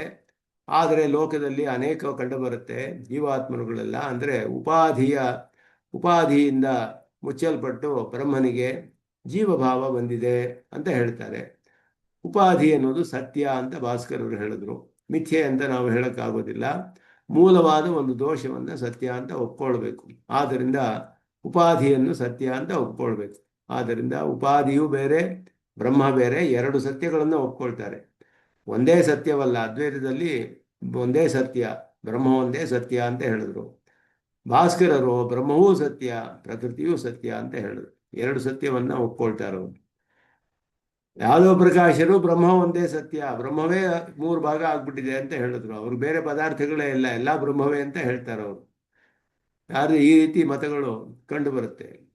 ಬ್ರಹ್ಮೈವ ಉಪಾಧಿ ಭಿನ್ನಂ ಭಜತಿ, ಉಪಾಧಿಗಿಂತ ಬೇರೆಯಾದಿದ್ದಾಗಿ ಭಜತಿ ಬಹುವಿಧಾಂ ಸಂಸ್ಕೃತಿಂ ಸೋಪಿ ಅನಾದಿ. ಈ ಸಂಸಾರವು ಅನಾದಿಯಾದ ಸಂಸಾರವನ್ನ ಅನುಭವಿಸ್ತಾ ಇದೆ ಬ್ರಹ್ಮವೇ, ಉಪಾಧಿಯಿಂದ ಸೇರಲ್ಪಟ್ಟು ನನಗಿಂತ ಬೇರೆಯಾದ ಉಪಾಧಿಯೊಡನೆ ಸೇರಿಕೊಂಡು. ತಸ್ಮಾತ್ ನ ಅತ್ಯಂತ ಭಿನ್ನ ಜಡ ಇತಿ ತುಮತೆ ದುಃಖಂ ಅದ್ವಾರಕಂ ಸ್ಯಾತ್. ತುಂಬ ಅತ್ಯಂತ ಭಿನ್ನದಾದನು ಜಡ ಅಂತ ಹೇಳುವ ಮತದಲ್ಲಿ ದುಃಖವು ಸದ್ವಾರಕ ಅಲ್ಲ, ನೇರವಾಗಿಯೇ ದುಃಖ ಬರುತ್ತೆ ಅಂತ ಹೇಳ್ತಾರೆ. ಇಲ್ಲಿ ಭಾಸ್ಕರ ಮತವನ್ನು ಹೇಳುವಾಗ ಉಪಾಧಿ ಭೇದಾತಿ ಭಿನ್ನಂ ಬ್ರಹ್ಮೈವ ಬಹುವಿಧಾಂ ಸಂಸ್ಕೃತಿಂ ಭಜತೆ. ಒಂದೊಂದು ಶರೀರದಲ್ಲಿ ಒಬ್ಬೊಬ್ಬ ಜೀವಾತ್ಮ ಇದಾನಲ್ಲ, ಆ ಶರೀರವೆಲ್ಲ ಉಪಾಧಿಗಳು. ಈಗ 100 ಘಟಗಳಿದ್ರೆ 100 ಘಟ ಇದ್ರೆ 100 ಘಟದಲ್ಲಿಯೂ ಒಂದೊಂದರ ಒಳಗಡೆ ಆಕಾಶವಿದೆ, ಸ್ಪೇಸು. ಹೊರಗಡೆ ಒಂದು ಮಹಾಕಾಶವಿದೆ, ಘಟದ ಒಳಗಡೆ ಘಟಾಕಾಶವಿದೆ. 100 ಘಟಗಳಲ್ಲಿಯೂ ಆಕಾಶವಿದೆ. ಆ ಘಟಗಳೆಲ್ಲ ಒಡೆದು ಹೋದರೆ ಈಗ ಆಕಾಶ ಒಂದೇ ಆಗುತ್ತೆ. ಆ ಘಟವು ಉಪಾಧಿ ಅಂತ ಹೇಳಲ್ಪಡುತ್ತೆ. ಘಟದ ಉಪಾಧಿಯಿಂದ ಘಟದ ಒಳಗಡೆ ಒಂದು ಆಕಾಶ ಇದೆ, ಅದು ಘಟೋಪಾಧಿಕವಾದ ಆಕಾಶ. ಅದು ಹೊರಗಡೆ ಮಹಾಕಾಶವಿದೆ. ಆ ಉಪಾಧಿ ಹೋಗ್ಬಿಟ್ರೆ ಅದು ಎರಡು ಒಂದೇ ಆಗ್ಬಿಡುತ್ತೆ. ಹಾಗೆ ಬ್ರಹ್ಮನೇ ಎಲ್ಲ ಶರೀರಗಳಲ್ಲಿಯೂ ತೋರ್ತಾ ಇದ್ದಾನೆ ಜೀವಾತ್ಮನಂತೆ ಅಂತ ಇಲ್ಲಿ ಹೇಳೋದವರು. ಶರೀರ ಮಾತ್ರ ನಿಜವಾಗಿದೆ, ಆದರೆ ಅದರೊಳಗಡೆ ಇರೋ ಜೀವಾತ್ಮರುಗಳೆಲ್ಲ ಈ ಶರೀರದ ಉಪಾಧಿಯಿಂದ ಬ್ರಹ್ಮನಿಗೆ ಬಂದಿರುವಂತಹ ಭಾವ, ಘಟಗಳಲ್ಲಿ ಆಕಾಶ ಇರೋ ಹಾಗೆ. ಆ ರೀತಿ ಬ್ರಹ್ಮನಿಗೆ ಈ ಜೀವಭಾವ ಅಂದು ಬಂದಿದೆ. ಬ್ರಹ್ಮ ಒಂದೇ ಇರೋದು, ಉಪಾಧಿ ಎಲ್ಲ ಸತ್ಯ, ಶರೀರಗಳೆಲ್ಲ ಸತ್ಯ, ಅಷ್ಟು ಇರೋದು. ಅದರೊಳಗಡೆ ಇರೋ ಜೀವಾತ್ಮ ಮಾತ್ರ ಬರೀ ಬ್ರಹ್ಮನಿಗೆ ಬಂದಿರುವ ಜೀವಭಾವ ಅಷ್ಟೇ, ಅದು ಸತ್ಯವಲ್ಲ. ಉಪಾಧಿಯಿಂದ ಬಂದುಬಿಟ್ಟಿದೆ. ಹಾಗೆ ಉಪಾಧಿ ಬ್ರಹ್ಮನನ್ನ ಮರೆಸ್ಬಿಟ್ಟಿದೆ. ಒಂದು ಘಟ ಹೇಗೆ ಆಕಾಶವನ್ನು ಒಳಗಡೆ ತುಂಬಿಕೊಂಡಿದೆಯೋ ಹಾಗೆ ಈ ಶರೀರವು ತನ್ನೊಳಗಡೆ ಒಂದು ಬ್ರಹ್ಮನನ್ನು ತುಂಬಿಸ್ಕೊಂಡು ಆತ್ಮನಂತೆ ತೋರಿಸ್ತಾ ಇದೆ, ನಮಗೆ ಆತ್ಮನಂತೆ ಕಂಡು ಬರ್ತಾ ಇದೆ. ಇದು ಅವಿದ್ಯೆ ಅಂತ ಹೇಳಿ, ಇದು ಅವಿದ್ಯೆ, ಉಪಾಧಿ ಇದೆಲ್ಲ ಒಂದೇ. ಸತ್ಯವಾದ ಉಪಾಧಿಯಿಂದ ಅನೇಕವಾದ ಪರಬ್ರಹ್ಮ ಜೀವರಾಗಿ ಅನೇಕ ವಿಧವಾದ ಸುಖ ದುಃಖಗಳನ್ನು ಅನುಭವಿಸ್ತಾ ಇದೆ ಹೇಳುದು. ಸೋಪಿ ಅನಾದಿ, ಉಪಾಧಿ ಅನ್ನೋದು ಅನಾದಿ ಕಾಲದಿಂದ ಬಂದಿದೆ ಬ್ರಹ್ಮನಿಗೆ ಸಂಬಂಧ. ಈ ಉಪಾಧಿಯ ಸಂಬಂಧ ಯಾವಾಗ ಬಂತು ಬ್ರಹ್ಮನಿಗೆ ಅಂತ ಹೇಳಿದ್ರೆ ಅನಾದಿ ಕಾಲದಿಂದ ಬಂದಿದೆ. ಯಾವಾಗ ಅಂತ ಹೇಳಕ್ಕಾಗೋದಿಲ್ಲ. ಜಡ ತಸ್ಮಾತ್ ಅತ್ಯಂತ ಭಿನ್ನ ನ, ಜಡವಾದ ಉಪಾಧಿ ಬ್ರಹ್ಮಕ್ಕಿಂತಲೂ ಅತ್ಯಂತ ಭಿನ್ನವಲ್ಲ. ಭೇದ ಅಂತ ಹೇಳಿದ್ರು. ಇಲ್ಲಿ ಭೇದ ಇರುತ್ತೆ, ಲಯದಲ್ಲಿ ಲಯವಾದಾಗ ಎಲ್ಲ ಒಂದೇ ಆಗಿಬಿಡುತ್ತೆ. ಆದ್ದರಿಂದ ಇತಿ ಮತೇತು ದುಃಖಂ ಅದ್ವಾರಕಂ ಸ್ಯಾತ್, ನೇರವಾಗಿಯೇ ದುಃಖ ಬಂತು ಬ್ರಹ್ಮನಿಗೆ. ನಿಜವಾದ ಒಂದು ಉಪಾಧಿಯೇ ಬ್ರಹ್ಮನನ್ನು ಮುಚ್ಚಿಕೊಂಡು ಬಿಟ್ರೆ ಬ್ರಹ್ಮನಿಗೆ ದುಃಖ ನಿಜವಾಗಿ ತಾನೇ ಬರಬೇಕು ಅವಾಗ. ಆದ್ದರಿಂದ ಅದ್ವಾರಕವಾಗಿ ಅಂದರೆ ನೇರವಾಗಿ ಬಂದುಬಿಡುತ್ತೆ. ಈ ಮತದಲ್ಲಿ ಬ್ರಹ್ಮನಿಗೆ ದುಃಖ ಅಂತ ಹೇಳೋದು ಸಾಕ್ಷಾತ್ತಾಗಿ ಬ್ರಹ್ಮನಲ್ಲಿಯೇ ಪ್ರಾಪ್ತವಾಗುತ್ತೆ. ಆಗ ಅದಕ್ಕೆ ಸೌಭರಿಯ ದೃಷ್ಟಾಂತವನ್ನು ಹೇಳ್ತಾರೆ ಅವರು. ಸೌಭರಿಯ ವೃತ್ತಾಂತದಲ್ಲಿ ನ ಕಥಂ ಉಪದಿಭಿ ಸ್ವಾವತಾರೇಶು ಚಯೇಶ ಅಂತ ಹೇಳಿದ್ರೆ, ಅವತಾರಗಳಲ್ಲಿಯೂ ಸೌಭರಿ ಮೊದಲಾದವರು 50 ಶರೀರವನ್ನು ತೆಗೆದುಕೊಂಡು 50 ರಾಜಕುಮಾರಿಯರನ್ನು ಮದುವೆ ಮಾಡಿಕೊಂಡು ಅವರು ಸಂಸಾರವನ್ನೆಲ್ಲ ನಡೆಸ್ತಾ ಇದ್ರು. ಸೌಭರಿ ಎನ್ನುವ ಋಷಿ ಅವರ ಒಂದು ಯೋಗ ಶಕ್ತಿಯಿಂದ ಅವರಿಗೆ ಹಾಗಿತ್ತಲ್ಲ. ಮತ್ತೆ ಅವರಿದ್ದಿದ್ದು ಒಂದೇ ಜಾಗದಲ್ಲಿ, ಆದರೆ ಅವರ ಒಂದು ಯೋಗ ಶಕ್ತಿಯಿಂದ 50 ಶರೀರವನ್ನು ಸೃಷ್ಟಿ ಮಾಡಿಕೊಂಡು 50 ರಾಜಕುಮಾರಿಯರೊಡನೆ ಸಂಸಾರ ಮಾಡ್ತಾ ಇದ್ರು ಅಂತ ಪುರಾಣದಲ್ಲಿ ಹೇಳಿದೆ. ಸೌಭರಿಯಾದವು ಉಪದಿಭಿಹಿ ವ್ಯವಸ್ಥಾ ಕಥಂ ನ. ಅನೇಕ ಶರೀರವನ್ನು ತಾಳಿದಾಗ ಶರೀರಾದಿರೂಪವಾದ ಉಪಾಧಿ ಬೇರೆ ಬೇರೆ ಆಗಿದ್ರು, ಸುಖಾದಿ ಅನುಭವ ಮಾತ್ರ ಆ ಶರೀರದಲ್ಲಿ ಒಂದರಲ್ಲೇ ಆಗದೆ ಆ ಒಬ್ಬರಿಗೆ ಎಲ್ಲ ಶರೀರ ಸುಖಾನುಭವ ಹೇಗೆ ಆಗುತ್ತಿತ್ತು ಅದರಂತೆಯೇ ಉಪಾಧಿ ಭೇದವಿದ್ದರೂ ಅನುಭವ ಮಾತ್ರ ಒಬ್ಬನಿಗೆ ಆಗಬೇಕಾದ್ದರಿಂದ ಬ್ರಹ್ಮನಿಗೆ ದುಃಖ. ಇದು ಏನು ಹೇಳುತ್ತೆ ಅಂದರೆ ಆ ಪುರಾಣದಲ್ಲಿ ಆ ಕಥೆ ನೋಡಿದ್ರೆ ನಮಗೆ ಗೊತ್ತಾಗುತ್ತೆ. ಸಾಮಾನ್ಯವಾಗಿ ಸೌಭರಿ ಇದ್ದ ವಿಷ್ಣು ಪುರಾಣದಲ್ಲಿ ಬರುವಾಗ ಮಾಂಧಾತ ಅಂತ ಮಹಾರಾಜನ ಮಕ್ಕಳು ಈ ಸೌಭರಿ ತಪಸ್ ಮಾಡ್ತಾ ಇದ್ರು ನೀರಿನ ಒಳಗಡೆ ಮುಳುಗಿ ತಪಸ್ ಮಾಡ್ತಿದ್ದವರು ಮೀನಿನ ಸಂಸಾರ ಎಲ್ಲ ನೋಡಿ ನನಗೂ ಸಂಸಾರ ಮಾಡ್ಕೋಬೇಕು ಅನ್ನೋದ್ರ ಅವ್ರಿಗೆ ಬುದ್ಧಿ ಬಂದುಬಿಡ್ತು. ಯಾವುದೋ ಒಂದು ಪಾಪ ಪೂರ್ವ ಜನ್ಮದ ಪಾಪದ ಕಾರಣದಿಂದ ತಕ್ಷಣ ಹೋದ್ರು ಮಹಾರಾಜನಿಗೆ ಕೇಳಿ 50 ಮಕ್ಕಳನ್ನು ಮದುವೆ ಮಾಡ್ಕೊಂಡ್ಬಿಟ್ರು. ತನ್ನ ಯೋಗ ಶಕ್ತಿಯಿಂದ 25 ವರ್ಷದ ಯುವಕನಂತೆ ಆಗಿ ಎಲ್ಲರೂ ಇವನ್ನೇ ಮದುವೆ ಮಾಡ್ಕೊಳ್ತೀನಿ ಅಂತ ಹೇಳಿ ಎಲ್ಲರೂ ಮದುವೆ ಮಾಡ್ಕೊಂಡಾಗ ಆಮೇಲೆ ಕರ್ಕೊಂಡು ಹೊರಟೋದ್ರು 50 ಜನ ಹೆಣ್ಣು ಮಕ್ಕಳನ್ನು. ಮಹಾರಾಜ ಆಮೇಲೆ ಸ್ವಲ್ಪ ಕಾಲ ಆದಮೇಲೆ ಇವನು ಹೇಗೆ ಮಾಡ್ತಿದ್ದಾರೆ ಸಂಸಾರ ನೋಡಬೇಕು ಅಂತ ಹೇಳ್ಬಿಟ್ಟು ಹೋದ. ನೋಡಿದ್ರೆ ಒಬ್ಬೊಬ್ಬರು ಒಂದೊಂದು ಅರಮನೆಯಲ್ಲಿದ್ದಾರೆ, ಅವ್ರ ಜೊತೆ ಸೊಬ್ಬರಿ ಕೂತಿದ್ದಾನೆ ಮನೆಯಲ್ಲಿ. ಆ ಮಗಳು ಹೇಳ್ತಾಳೆ, ನನಗೆ ಒಂದೇ ಒಂದು ಕೊರೆ ಏನು ಅಂದರೆ ಈ ಸೌಬರಿ ನನ್ನನ್ನು ಬಿಟ್ಟು ಹೋಗೋದೇ ಇಲ್ಲ ಇವರು, ನನ್ನ ಮಿಕ್ಕ ಅಕ್ಕ ತಂಗಿಯರೆಲ್ಲ ಹೇಗಿದ್ದಾರೋ ಗೊತ್ತಿಲ್ಲ ಅಂತ ಹೇಳಿದ್ಲು. ಎರಡನೇ ಅರಮನೆಗೆ ಹೋದರೆ ಅಲ್ಲಿಯೂ ಅದೇ ಹೇಳಿದ್ರು, ಇನ್ನೊಂದು ಅದೇ. ಎಲ್ಲ ಮನೆ ಆದಮೇಲೆ ಒಂದು ಕಡೆ ಸೌಬರಿ ಕೂತ್ಕೊಂಡು ತಪಸ್ ಮಾಡ್ತಾ ಇದ್ರು. ನಿಜವಾದ ಸೌಬರಿ ಒಂದು ಕಡೆ ಕೂತ್ಕೊಂಡು ತಪಸ್ ಮಾಡ್ತಾ ಇದ್ದು. ಅವ್ರ ತಪಶಕ್ತಿಯಿಂದ 50 ಶರೀರ ಸೃಷ್ಟಿ ಮಾಡಿಕೊಂಡು ಸಂಸಾರ ಮಾಡ್ತಾ ಇದ್ರು. ಅನುಭವ ಎಲ್ಲ ಆಗಿದ್ದು ಆ ಸೌಕರ್ಯ ಒಬ್ಬರಿಗೇನೆ. ಇದೆಲ್ಲ ಅವರ ಧರ್ಮಭೂತ ಜ್ಞಾನದ ವ್ಯಾಪ್ತಿಯಿಂದ ಅವ್ರು ಮಾಡಿಕೊಂಡಿದ್ದಂತಹ ಯೋಗ ಶಕ್ತಿಯಿಂದ ಆದಂತಹ ಪ್ರಭಾವ, ಯೋಗ ಶಕ್ತಿಯ ಪ್ರಭಾವ ಅದು. ಅವರ ಧರ್ಮಭೂತ ಜ್ಞಾನದಿಂದ 50 ಕಡೆ ಅನುಭವಿಸ್ತಾ ಇದ್ರೆ ಹೊರತು ಜೀವಾತ್ಮ ಅಣುಸ್ವರೂಪನಾದವನು ಒಂದೇ ಕಡೆ ಇದ್ದಿದ್ದು. ಸೌಭರಿ ಒಂದು ಅವ್ರ ಪರ್ಣಕುಟಿಯಲ್ಲಿ ಕೂತ್ಕೊಂಡು ತಪಸ್ ಮಾಡ್ತಾ ಇರ್ತಾರೆ. ಅವ್ರಿಗೆ ಎಲ್ಲ ಅನುಭವಗಳು ಅವ್ರಿಗೆ ಬರ್ತಾ ಇರೋದು, ಒಂದೊಂದು ಶರೀರದಲ್ಲಿ ಆಗ್ತಿರೋದು ಎಲ್ಲವೂ ಕೂಡ ಆ ಜೀವಾತ್ಮನಿಗೆ ಆಗ್ತಾ ಇತ್ತು. ಇದೆಲ್ಲ ಪುರಾಣದಲ್ಲಿ ಹೇಳಲ್ಪಟ್ಟಿದೆ, ವಿಷ್ಣು ಪುರಾಣದಲ್ಲಿ. ಆ ರೀತಿ ಬ್ರಹ್ಮನಿಗೂ ಸೌಭರಿಯ ಉದಾಹರಣೆ ಕೊಟ್ಟರೆ ಬ್ರಹ್ಮನಿಗೆ ಎಲ್ಲ ಆಗ್ಬೇಕು. ಅವಾಗ ಅನುಭವ ಬ್ರಹ್ಮನಿಗೆ ಎಲ್ಲ ಅನುಭವ ಆಗಬೇಕು. ಭಿನ್ನ ಉಪಾಧಿ ಬೇರೆ ಬೇರೆ ಆಗಿದ್ರು ಸುಖ ಮೊದಲಾದ ಅನುಭವ ಆ ಶರೀರದಲ್ಲಿ ಆಗದೆ ಎಲ್ಲ ಶರೀರದ ಸುಖಾನುಭವವೂ ಒಬ್ಬನಿಗೇ ಆಗ್ತಾ ಇತ್ತು. ಉಪಾಧಿ ಭೇದ ಇದ್ರೂ ಅನುಭವ ಮಾತ್ರ ಒಬ್ಬನಿಗೆ ಆಗಬೇಕಾದ್ದು. ಬ್ರಹ್ಮನಿಗೆ ದುಃಖವು ಅನಿವಾರ್ಯ ಅಂತ ಹೇಳಿ ಸ್ವಾವತಾರೇಶು ಚ ಏಷ, ಪರಮಾತ್ಮನ ಅವತಾರಗಳಲ್ಲಿಯೂ ಶರೀರ ಭೇದವಿದ್ದರೂ ಎಲ್ಲ ವ್ಯವಹಾರಗಳು ಪರಮಾತ್ಮನಿಗೆ ಸೇರಿದೆ. ಪರಮಾತ್ಮನ ಒಬ್ಬನೇ ಶರೀರವನ್ನು ಬೇರೆ ಬೇರೆ ತೆಗೆದುಕೊಂಡು ಆಶ್ಚರ್ಯ ಶಕ್ತಿಯಿಂದ ಅವನ ಅವತಾರ ಮಾಡ್ತಾನೆ. ಎಲ್ಲ ಅವತಾರಗಳು ಅವನ ಅಪ್ರಾಕೃತವಾದ ಸ್ವಾಭಾವಿಕವಾದ ಸಕಲ ಗುಣ ಆಕಾರ ವಿಶಿಷ್ಟನಾಗಿಯೇ ಇರ್ತಾನೆ ಎಲ್ಲದರಲ್ಲಿ. ಆದ್ದರಿಂದ ಪರಮಾತ್ಮ ಒಬ್ಬನೇ ಇರೋದು. ಕೃಷ್ಣ ಅವತಾರದಲ್ಲಿ ಕೃಷ್ಣ ಬೇರೆ ಪರಮಾತ್ಮ, ರಾಮ ಅವತಾರದಲ್ಲಿ ರಾಮ ಬೇರೆ ಪರಮಾತ್ಮ ಅಂತ ಅರ್ಥವಲ್ಲ. ಎಲ್ಲ ಒಬ್ಬನೇ ಪರಮಾತ್ಮನೇ, ಎಲ್ಲರಿಗೂ ಅಂತರ್ಯಾಮಿಯಾಗಿರೋ ಪರಮಾತ್ಮನೂ ಒಬ್ಬನೇ. ಆದ್ದರಿಂದ ಪರಮಾತ್ಮನೂ ಒಬ್ಬನೇ ಎಲ್ಲದರಲ್ಲಿಯೂ. ಆ ವಿಷಯದಲ್ಲಿ ಯಾವ ಒಂದು ಸಂದೇಹವೂ ಕೂಡ ಇಲ್ಲ. ಇದರಲ್ಲಿ ಎಲ್ಲ ಸ್ಪಷ್ಟವಾಗಿ ತಿಳಿಸುತ್ತೆ ನಮಗೆ ಶ್ರುತಿಗಳು ಸ್ಮೃತಿಗಳು ಎಲ್ಲ ಕೂಡ. ಆದ್ದರಿಂದ ಸ್ವೈಕ್ಯವೇದಿ ಸರ್ವಜ್ಞ ಅನವಧಿಭಿ ಜೀವ ದುಃಖೈ ಕಥಂ ನ ದುಃಖೇತಿ. ಸರ್ವಜ್ಞನಾದ ಪರಮಾತ್ಮ ನಾನೊಬ್ಬನೇ ಇದ್ದವನು, ಜೀವ ಬೇರೆ ಅಲ್ಲ ಅಂತ ತಿಳಿಬೇಕು ಅವನವಾಗ. ಸ್ವ ಐಕ್ಯ ವೇದಿ, ತನಗೂ ಜೀವಾತ್ಮನಿಗೂ ಐಕ್ಯ ಅಂತ ತಿಳಿದಂತಹ ಸರ್ವಜ್ಞನಾದ ಪರಮಾತ್ಮ ಜೀವರೂಪದಲ್ಲಿ ಆಗುವ ದುಃಖಗಳಿಗೆ ತಾನು ಹೇಗೆ ದುಃಖ ಪಡದೇ ಇರ್ತಾನೆ? ಆವಾಗ ಸರ್ವಜ್ಞನಾದ್ದರಿಂದ ಆ ಜೀವನ ನಾನು ಒಬ್ಬನೇ ಅಂತ ತಿಳಿಬೇಕು. ತಿಳಿದ್ರೆ ಆ ಶರೀರದಲ್ಲಿ ಲೋಕದಲ್ಲಿ ಎಲ್ಲ ಸುಖ ದುಃಖಗಳು ಕಂಡು ಬರ್ತಾ ಇದೆ. ಇದನ್ನು ಯಾರು ನಿರಾಕರಣೆ ಮಾಡೋಕ್ಕಾಗೋದಿಲ್ಲ. ಆದ್ದರಿಂದ ಇದು ಕೂಡ ಒಂದು ಸತ್ಯ ಅಂತ ಶಂಕರರು ಹೇಳಿದ್ರು. ವ್ಯಾವಹಾರಿಕ ಸತ್ಯ ಅಂತ ಹೇಳಿದ್ರು, ವ್ಯಾವಹಾರಿಕ ಸತ್ಯ.